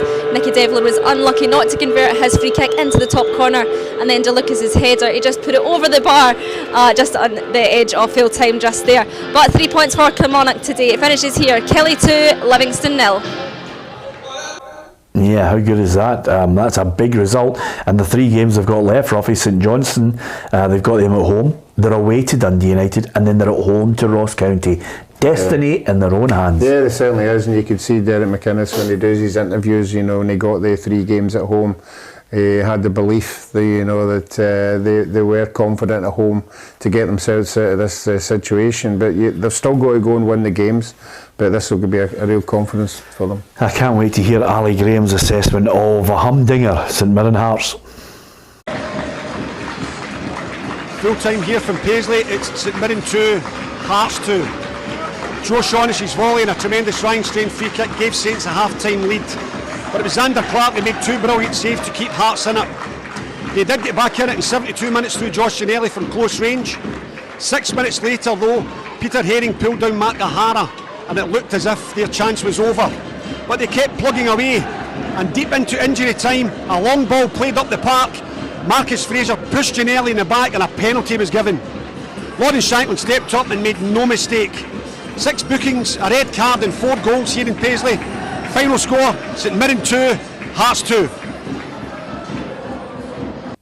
I get the feeling Ali enjoyed that, do you? 2-0, It was an exciting finish to the game. Obviously St Mirren won't be happy. It'll be interesting to see what St Mirren manager thinks of it. He'll be really gutted. There's not very often you're 2-0 up at home and they've let it slide, so he'll know the fixtures that are coming up and they'll be believing that it's gone now. Yeah, I don't know where. Sometimes I like to engage with the fans when they mention things on the feed, Ruffy, and I'm not quite sure what Jack McLean is mentioning. He says, "Peter, you're so anti-Rangers. Get a grip of yourself. 3-0 deserve winners." And then, of course, he's abusive at the end of it. But I don't know what more you can say, Ruffy. For the last hour and 20 minutes, we have been so positive about Rangers, and I can't work out some fans. They just don't get it. They've got selective hearing. No, I'd love to know what point he's trying to pick up on, because we have been very positive. We've said that Rangers won the game very convincingly. They were a joy to watch, and the stadium was bouncing and everything was great. I don't think we've said anything negative. We maybe be picking up on a small point that we maybe said Celtic rested 5 of the first team, but that doesn't take it away from Rangers. Have to go out and play in front of whatever's on that pitch. Yeah. So and they won it very comfortably. So it's actually Celtic's fault for not playing these guys. Okay, if they're injured, but if he's said, well, Johnson was injured and Cameron Vickers was injured, but if he's leaving out Maeda and he's leaving out Kyogo, then that's Celtic's problem, not Rangers. Yeah, absolutely. As ever, we always like to try and give you uncensored, unbiased approach, and it's absolutely free to watch. And we always do mention, and this is the great thing about this programme, we always do mention to some people who maybe this isn't the show for you, because we do like some fans to go and watch their own club TV, because that's a place where you can get. Well, it's been an upset here at Tannadice. Our producer's having an absolute nightmare today, I have to tell you. But we do get some people who like club football, where it's just everything's rosy in the garden. Even if you've been cuffed 6-0, you can get that kind of a really biased thing, and we advise people to go to those channels. Yeah. I mean, these channels don't have an opinion, really, do they? They just want to appease everybody who's on that show, whether it is whatever side they're listening to, and that's not what we have on our show. We have people we can chat to and have a debate with. Yeah, absolutely. And of course, we don't mind getting belted every now and then, Ruffy. I'm quite happy with that. I'm not. You're not. No, I don't mind. I don't mind. Too long in the tooth for it. Anyway, what about... I wonder where we're going next. Tannadice. Well, it's been an upset here at Tannadice for Dundee United. It's finished Dundee United 1, Ross County 3. It was excitement from the off here at Tannadice this afternoon in this dogfight. In the first minute, Harmon took a corner for Ross County. He puts it into the box. Jordan White then just nods it into the net. Dundee United 0, Ross County 1. 20 minutes later, a handball and Sims gave United a penalty. Again, Jamie McGrath steps up to the spot. He sends the ball right, the keeper goes left. Dundee United 1, Ross County 1. Almost 10 minutes into the second half, Kenna mishit his shot. However, in doing so, he managed to set up White for his second, and he claimed his hat-trick. Just 15 minutes later, Kankala found Simon Murray, who crossed to White, who just tapped it in. It's all switched to the bottom of the table here again, and anyone's game in this relegation dogfight here at Tannadice. It's finished Dundee United 1, Ross County 3. Yeah, brilliant stuff from Claire up there. She's a brilliant reporter for us, and absolutely buzzing at that game. Maybe not at the result, I have to be honest with you, because suddenly Ross County put the cat among the pigeons. Yeah, there'll be loud boos up there. I think the Dundee United support will be airing their feelings up there. They've already done it earlier on this season, and I think they thought they were on a wee run. I think Jim Goodwin thought they were on a wee run, but that's a terrible result at home for Dundee United, not for Ross County. Yeah, absolutely. Who's going down? Who's going into the playoffs? Give us your thoughts on it. We'd love to know who you think is going to be relegated, because I certainly thought it would be Kilmarnock, then a playoff place for Ross County, but I did think Ross County would get away from the relegation. I know Jan, who's the Staggy, gets a little bit miffed at you, Ruffy, from time to time, but I did think that Malky would get something out of them. He's managed to do that. Yeah, I think he's done particularly well. You know, obviously he's not dealing in the same budget as some of the other teams, but he has a knack of identifying players who are big players, you know, and obviously he brought Brophy in, which everybody thought was a fantastic move, you know, and he did well early on until he got injured. So they've been short, but Jordan White's come up with the goods today, and well done to them. But it's ironic that Dundee have come up and Dundee United look as if they might be going down. Yeah, well, listen, there's 3 big games ahead, Ruffy. Yeah. It could take another twist. Dundee United on 31 points, it's Ross County on 33, and then Kilmarnock on 34 and St Johnstone on 36.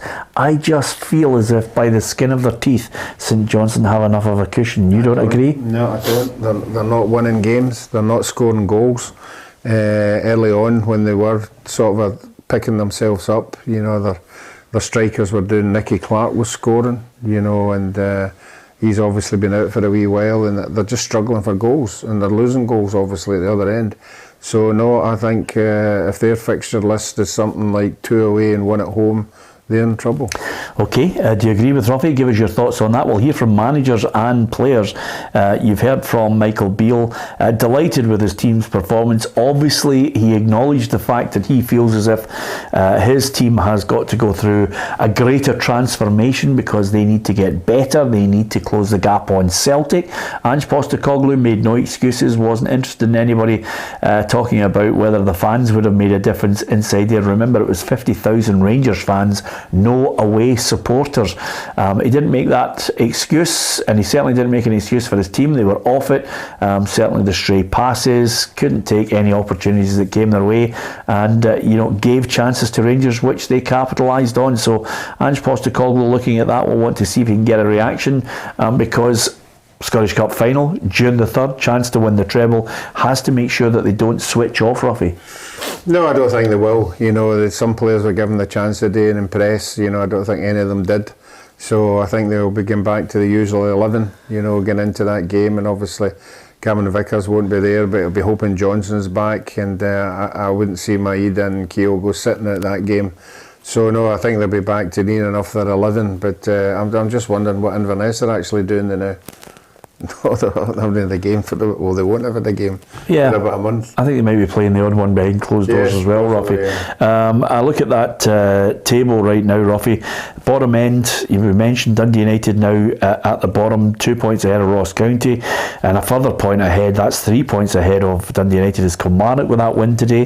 The battle for the positions behind Celtic and Rangers, Aberdeen, poorest performance of Barry Robson's reign is really the fair assessment of it, and I get the feeling that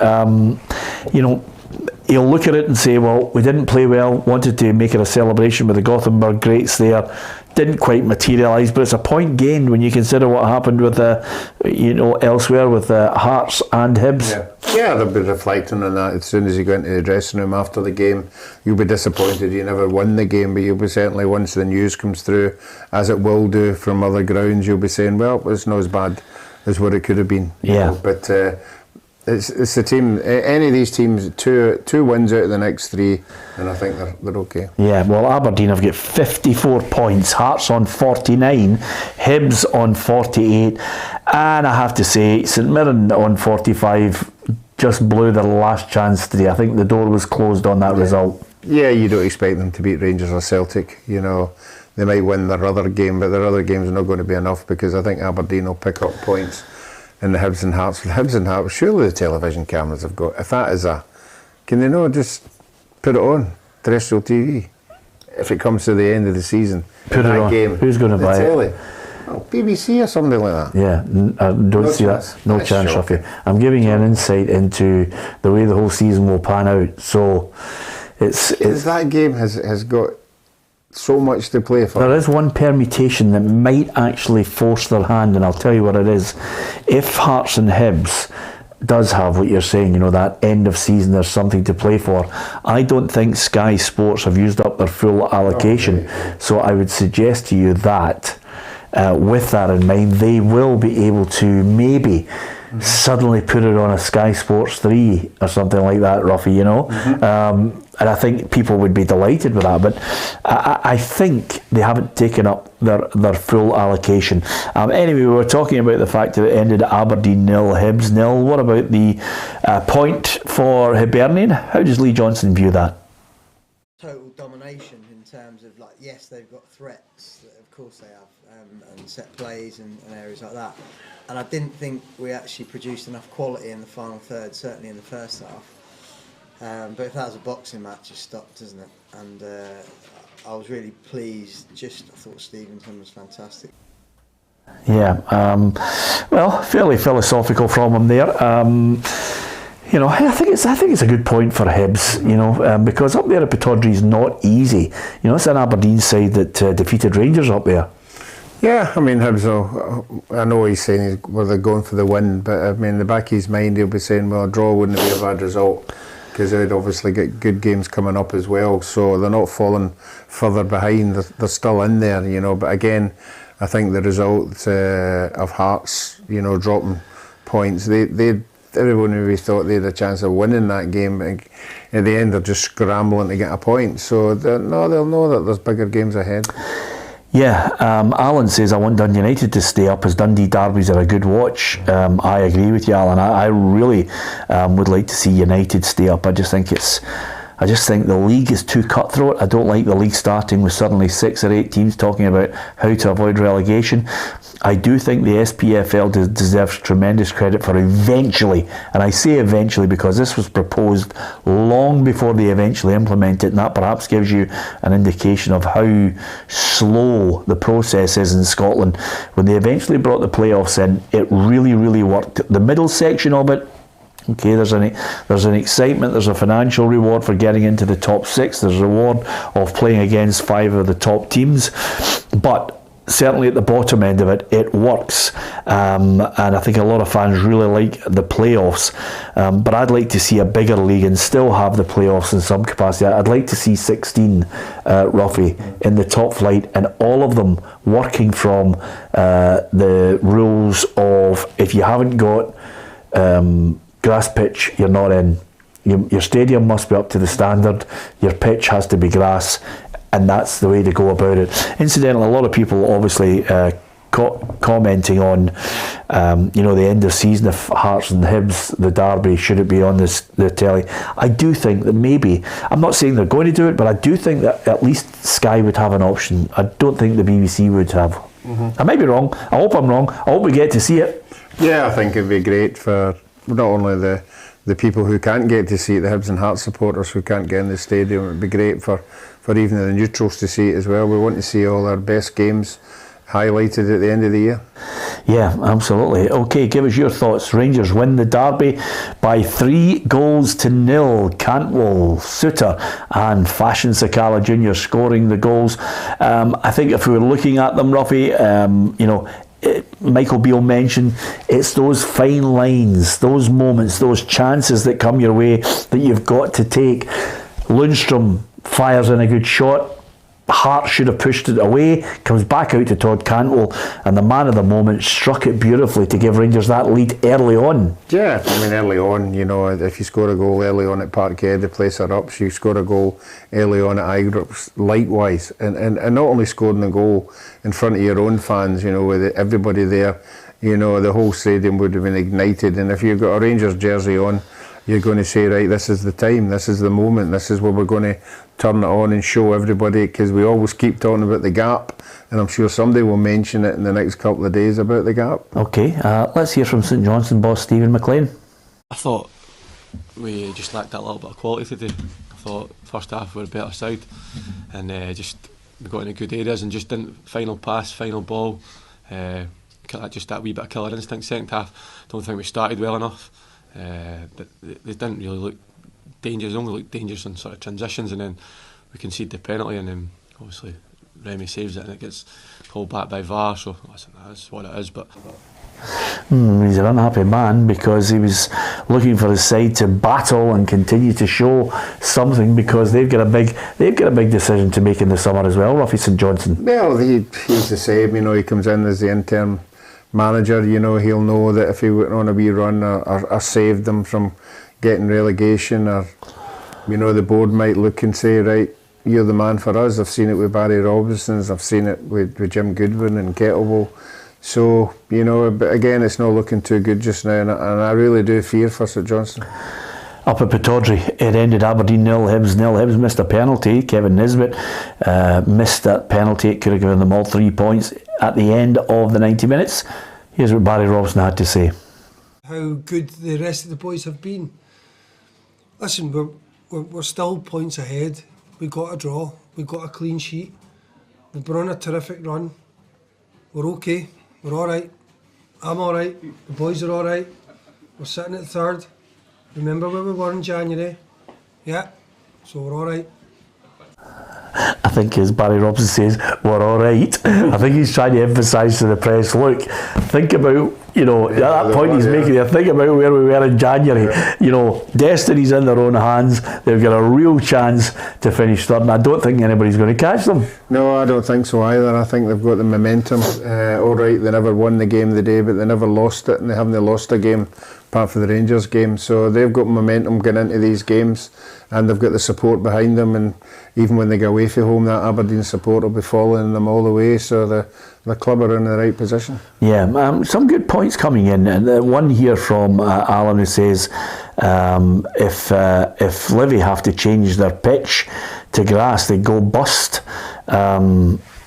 Listen, I mean, it's tight, and I know people are talking about the financial implications, and I understand that, the difficulties of clubs who've suddenly put in, artificial surfaces, at a point where they want to make more money on it. But I think if you're in the top flight, you are on grass, and if you want to join the elite who are running it as a business, and that's the rules, then that should be.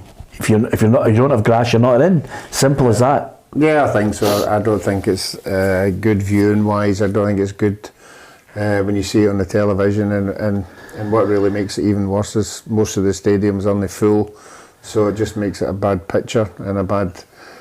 To promote our game, it doesn't look that good either. But am I right in saying that if Kilmarnock stay up this year, they're going to go to grass? Well, there's real whispers that they are going to go to grass, which I think would be great. I mean, I can't stand it. I think if you ask most of the football players, what they would rather play on, it would be grass. It's great for that. Do you know what, Ruffy? See, in the winter in this country, it's great for amateurs. It's great for dafties like me that still want to play football at my age. But top flight football, professional footballers spend a bit of money. Look at Motherwell. They're able to run their business still with a first-class pitch. Yeah, I mean, you just have to look at the games on the television. And the majority of our pitches, like Parkhead, Ibrox, Motherwell, you're saying, the other ones do come into a bit of battering during the winter months. But when you see a pristine park, it looks magnificent. I mean, everybody talks of it. You look at all the parks down in England, the Premiership. I know they've got millions and millions of pounds, but the view and looking at it, it looks absolutely great, and I'm sure if you get the chance to play on it, it'd be fantastic as well. Yeah, absolutely. It's an afternoon. We started with the Old Firm derby, and it ended early because that was the early kick-off at 12:30. Rangers won it by 3-0, and then from there it was all about just keeping your eye on the other matches, and it was Aberdeen 0, Hibs 0, Dundee United 1, Ross County 3, a hat-trick for Jordan White no less, Kilmarnock 2, Livingston 0, St Johnstone 0, Motherwell 2, and then St Mirren 2, Hearts 2, and it was a late penalty from Lawrence Shanklin that saved the day and got them a point.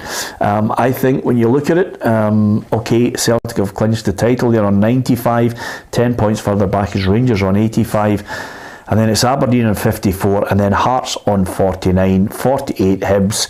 If anything, St Mirren have blown it today. They're on 45. But if anything, Ruffy, I think Hibs will be looking and saying to themselves, if we can just snatch that 4th place from Hearts right at the death, that would be the ultimate for them. I still think it's a bit of a tall order, especially with the Edinburgh derby. Yeah, I've been there. I mean, obviously I was there for 6 years at Easter Road, and I know how much it means to everybody. It's no different for Rangers and Celtic. They all want to have the upper hand, and they all love the banter that goes with it in the city. So yeah, it'd be where Hibs were earlier on, the manager getting a wee bit of stick, and now where they are, they've got a chance to overhaul their biggest rivals. So the interesting one to keep your eye on. Well, I'm going to keep my eye on it because Hearts are at home to Aberdeen next. If they win that, then suddenly they'll start to think to themselves, maybe we could snatch third.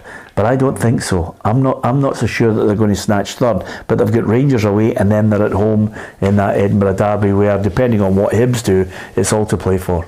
But I think these teams are going to be realistic. I mean, there's not very often they beat Rangers and Celtic, so they've got to take that out of the equation and concentrate in the other 2 games, and say to yourself, well, what should we be taking out of these 2 games? And these 2 games will be the games that decide where everybody's going to finish. Yeah, okay, let's go to Pittodrie. Patrick Mullen watched a goalless draw, which is not great, but to be perfectly honest with you, Patrick, having been up there in Aberdeen earlier this week, the Dons fans will certainly have enjoyed that nostalgic look at those greats from Gothenburg 40 years ago. Yeah, you're right, Peter. It was quite a spectacle here at Pittodrie this afternoon. Just behind me, you can see a few fans waiting, hopefully to meet a glimpse of those Gothenburg greats. All the fans came out. It was great pyro, great expense, and they were all there waiting to watch the boys come out. Yeah, a few tears shed, undoubtedly, Patrick, because certainly there was not only tears shed in midweek, Ruffy, there was a few sherbets shared with the likes of Willie Miller, and those boys know how to party. That's the one thing about it. All of those Gothenburg greats had a right good night. Yeah, well, they're from the bygone era where you like to celebrate anything you won, and they were winning quite a lot, so they deserved it. Yeah, Patrick, the Dons team of the 21st century didn't quite go according to plan to celebrate the Gothenburg greats, but Barry Robson, I think, trying to emphasise to you guys and the fans, listen, it's still a point, we're still in a good position, destiny in our own hands. I think Barry Robson will be absolutely delighted to take a point here this afternoon, Peter. His side created nothing up top, and it was honestly, I think Lee Johnson put it the best way. If that was a boxing match, it would have been stopped. It was all Hibs in the final third, and they'll be happy to leave here today with a point. Yeah, that's a good point that you made there. I mean, if anything, Ruffy, they should have brought on Mark McGee just to try and sneak a win for Aberdeen. He was one of the absolute best. But interestingly enough, who was the standout player for you, Patrick? If you're talking about it all being Hibs, and I know Lee Johnson's one of those guys that likes to point these things out, who was the standout for you? Got to go to Ellie Yuhan, just signed for the club on a 3-year deal from St. Gallen, and he was on fire today. Him and Kevin Nisbet were linking up top, and if it wasn't for the Aberdeen goalkeeper today, he would have had one, if not maybe more.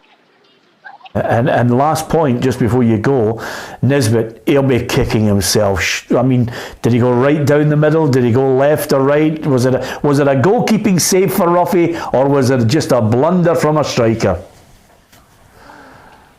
I think we've got to give the goalkeeper a bit of credit. It was a great save, but from what I could see, Nisbet just tried to play it down the middle with no power, no real precision, and he just stuck a leg out and really saved it. And we could have given Hibs all 3 points here today, but he will be kicking himself in the dressing room now. Yeah, Patrick, I know, has got mates up there in Aberdeen, but the big dilemma is, Ruffy, quite simply, he either stays up there and misses the PFA Awards tomorrow night. I think he's got to somehow get down from Aberdeen as quickly as possible. Yeah, because he's got an early start, hasn't he? Yeah. Tomorrow, yeah. I would think, well, he doesn't drink anyway, so... Yeah, is that right? He doesn't drink? Oh, well, that's good news. By the way, that's news to Patrick. Anyway, apart from anything else, sunshine in Aberdeen, a good drive down. Well done to Patrick Mullen up there in the sunshine at Pittodrie, watching 0-0. Not great sometimes, especially if you go a fair distance, Ruffy, and you see a 0-0, you're kicking yourself. Yeah, but you don't mind. There's some nothing each, can be exciting, and he's saying that Hibs were on top there, so they must have had some chances. But he was talking about the penalty save there. The goalkeepers now are a bit wise to, if they're diving early, to keep their leg out there, because some of the big lads, the 6'4", 6'5" guys, could cover half of that goal, and if they're lucky, their leg sometimes catches the ball. Yeah, okay, lots of good banter going on in our feed. We try and read out as much as possible. Brian Jameson says, plastic grass again. GZ peeps, give us a break. Every club trains on plastic all winter and they don't moan. Yeah, absolutely. Listen, Brian, a lot of them do train on plastic pitches. We just don't want to see them play on them because it alters the game. Yeah. It changes the game, changes the way they play, changes your footing, changes the way you react to a ball bouncing, and I just don't think it's football the way we like to see it. So I think if you get a chance to watch a game on that kind of surface, watch how many times the players are slipping for no apparent reason. We saw it at Kilmarnock a couple of times with a couple of the goalkeepers coming out. I think it was Craig Gordon slipped when he was coming out to get a ball. There's no doubt that there are certain kind of players love playing on it, but if you ask the majority of players, do they want to play in grass or that, it would be grass. It would be grass a million times more. And I'm not going into the injury part of it, because I know you can get injured on grass as well. Seemingly the bad injuries seem to happen in that AstroTurf. Yeah, well, I'm sure people will argue that point, but top flight football, we won it there. Jimmy Duff says, a shout out for Robbie McCrory. His save at 2-0 was superb. Yeah, I mean, that's what the boy's been thrown in there. He's been thrown in to see if he can make these big saves, because when you play with Rangers, sometimes you're not called upon to do anything, but if you've got the mentality and the concentration to make these big saves, it's always an asset. And it gives Michael Beale, a better option. I think if he continues to play, the way he is doing just now, then it'll make it an easier choice. I mean, I know McLaughlin is leaving, but it'll make it an easier choice of who's going to bring in. Let's hear from the Motherwell manager, Stuart Kettlewell. From their performance today, I think he might be a happy man. We just felt we were kind of well short of our levels in the first 45 minutes. I think St Johnstone made it difficult for us. They were aggressive, they got in our face, they played into our half of the park. We kind of expected that. We felt that we had probably better quality to try and break through that, and I think that was the biggest part for us in the first 45. Our use of the ball wasn't great, and it created a few problems, but we genuinely thought at half time by trying to... Yeah, well done to Motherwell. Van Veen with a penalty, Mondrian with the goal in injury time. But Van Veen, I think his goal scoring for Motherwell will attract attention.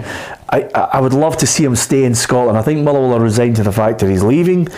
I hope they get a nice bundle of cash for him. I'd love to see him stay in Scotland.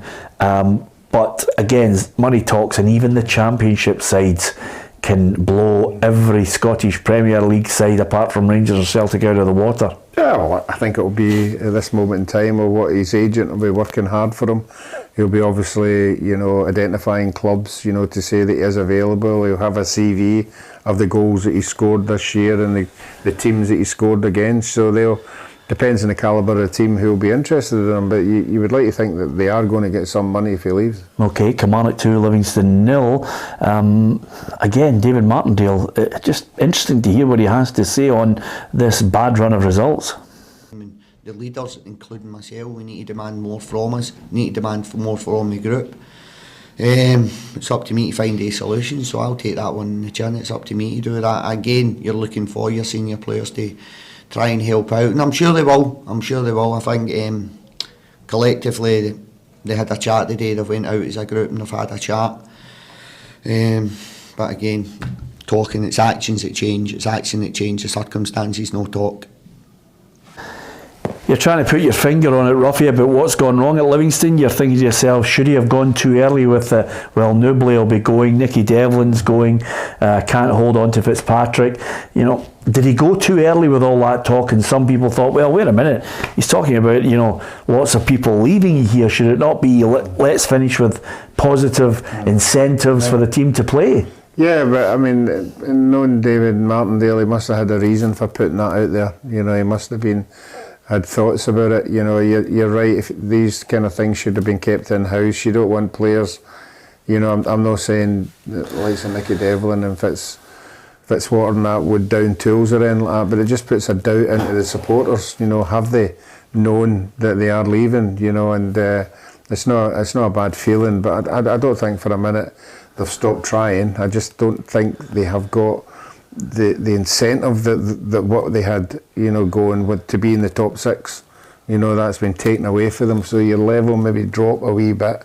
But certainly I think they would all be fighting for David Martindale. Yeah, quite a few people are talking about the grass pitches and then of course the artificial pitches.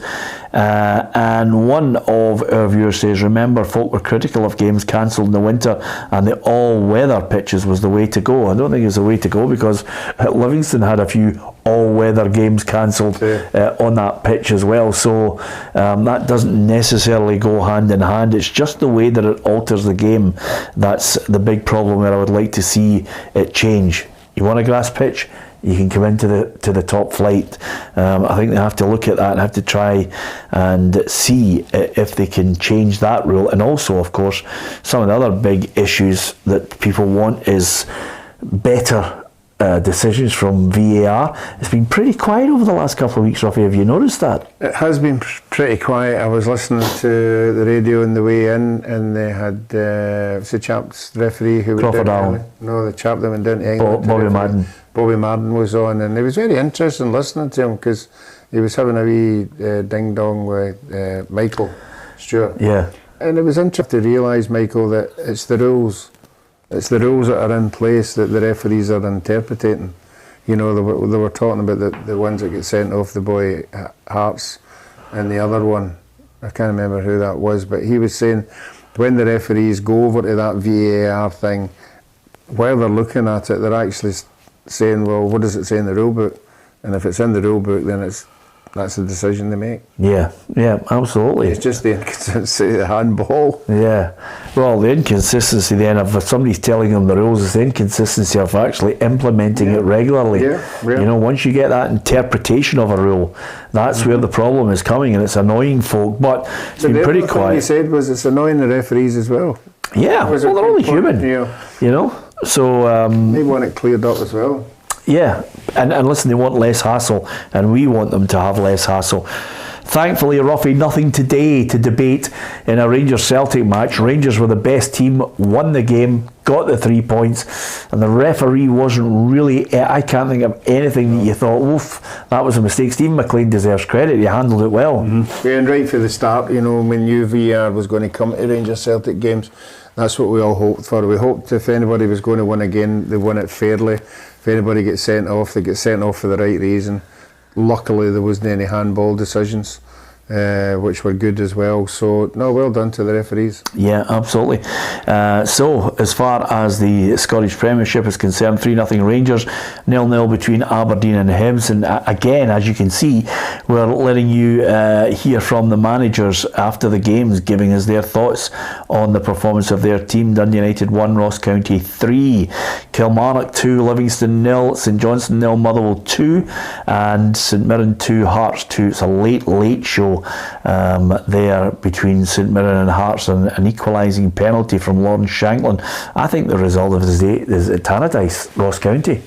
Yeah, I think the result of the day at the top was Rangers beating Celtic, but at the bottom, the result of the day is Ross County going to Dundee United. I think. Well, it's interesting you saying that, and I disagree with you. I don't think the result of the day is Rangers beating Celtic. I think the result of the day is a match that means something, which is Ross County. Yeah, I get where you're coming from, but I mean, I think in the light of what's been happening with Rangers and Celtic, I think the Rangers supporters will believe that is the result of the day, because even though Celtic were going there, everybody still thought Celtic would get something out of that game, whether they had first team players playing or not. But Rangers dismissed that and won the game quite comfortably. But at the other end of the park, Ross County, I don't think anybody thought, I don't think any of our boys thought that Ross County were going to go there and win 3-1. Well, that's why we've been together 10 years, Ruffy, because I thought Ross County would escape the relegation. I've been saying it for the last 3 or 4 weeks. I just think he's got something in him to try and use all that experience. I'll tell you a happy man tonight. Kilmarnock manager Derek McInnes after a 2-0 win over Livingston. Yeah, I think in the context of where we are in the season, any sort of win is needed. You know, we said all week really. We felt as if we played the best team in the bottom 6 away from home. Motherwell's form would get them into Europe just now the way they're playing. So we quickly had to kind of dust ourselves down from last week and got to accept that Motherwell were better. But the confidence we feel at home going into games. You know, we've beaten every team in the Premier League this season except the Old Firm. Now we're winning today, and it shows what can be done, but particularly our home form and having a tough away match first. You know, you see, I think it's just for us now to try and really focus on the next 2 home games, and we've dealt with the first one today. Yeah, it's a good insight from Derek there. You know, they are capable of beating anybody. Obviously, they're aware that they're not going to lay a glove on Celtic or Rangers, but in the other matches, you know, when he's looking for the points and he knows that he's got these home games, he knows now that, you know, maybe the balance is swaying towards them. They can get away from there. Yeah, well, he's convinced these players that home form is as good as most of the other teams. The away form is just diabolical. So what he's got to convince his players is every home game that they get, they're going to win it. And today was a perfect example. All right, they grinded it out and they got a wee penalty, you know, and I think they won the game quite comfortably. So with his remaining games, he'll be saying the same thing to his players. Look, this is our home form. You'll probably have it pinned up on the wall. This is the home form we have, and we've beaten these teams that we're coming up against, so why shouldn't we do it again? Are you going to change your mind, Ruffy, on the bottom end now? Because Dundee United, Jim Goodwin, I wonder what the fans are thinking when they've watched that at home.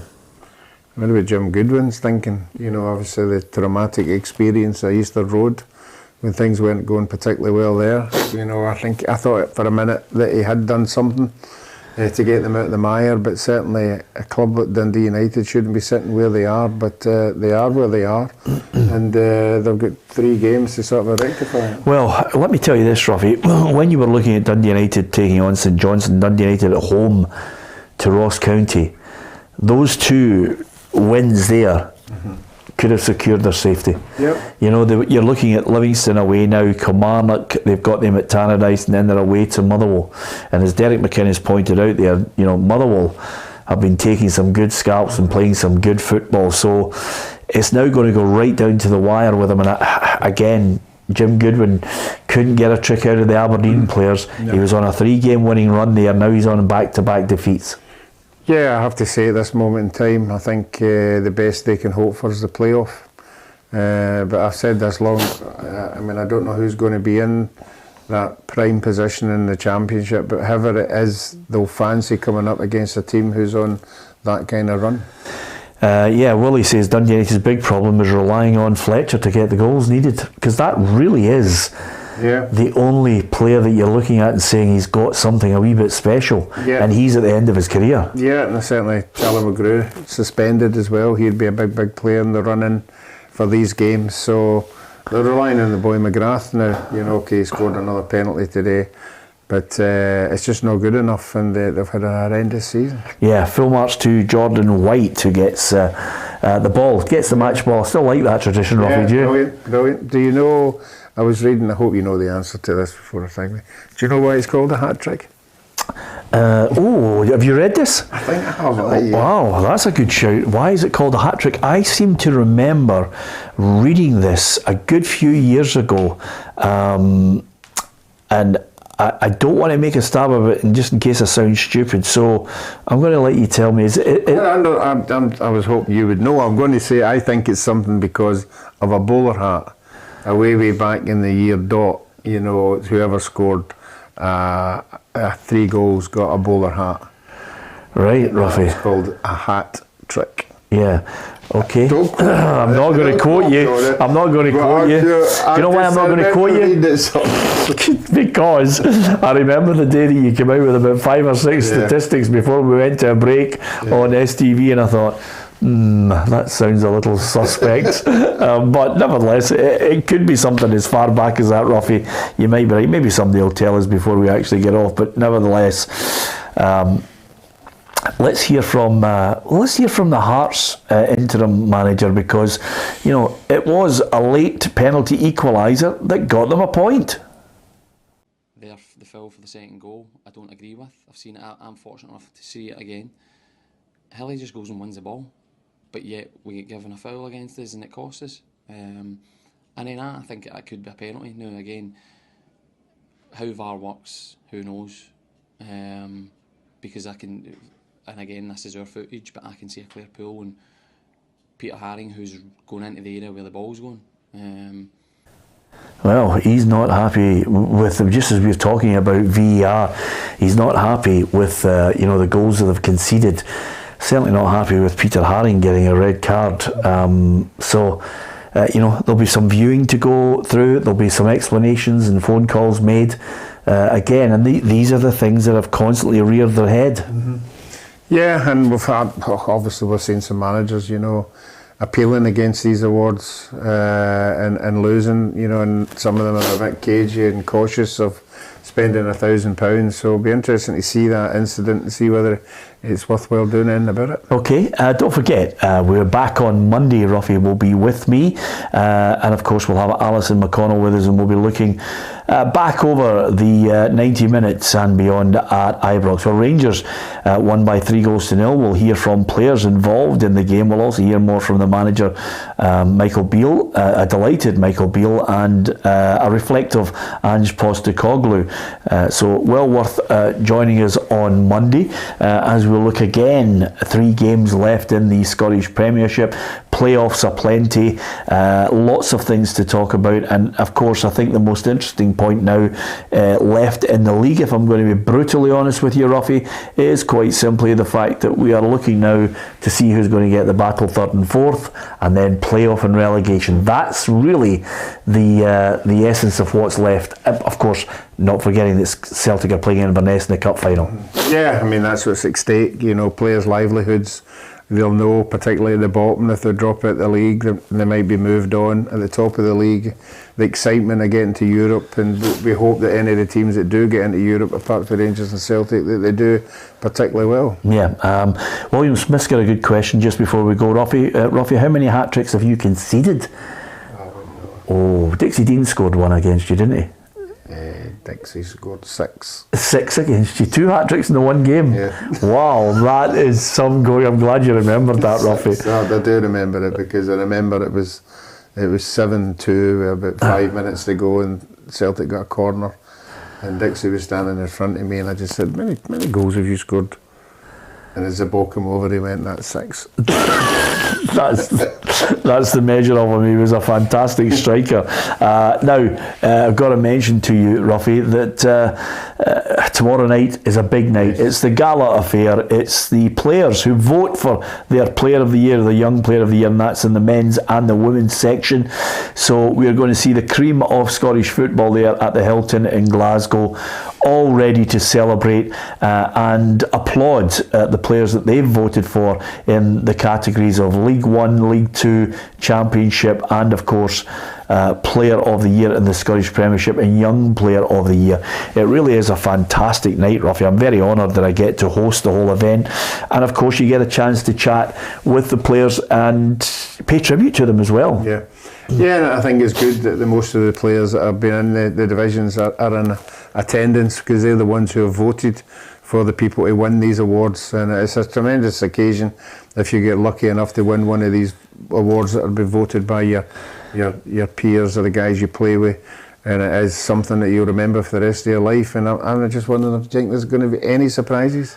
I don't. Player of the Year one would be a wee. Well, the good thing about it, thankfully for me, is that I don't get to find out anything about it, because you know what Fraser's like. He's locked tight on this, and everybody's locked tight on who wins the awards. So it'll be interesting to see. And of course, I think when you look and you see that Darren Young is also one of the nominees as the Manager of the Year, that's great going.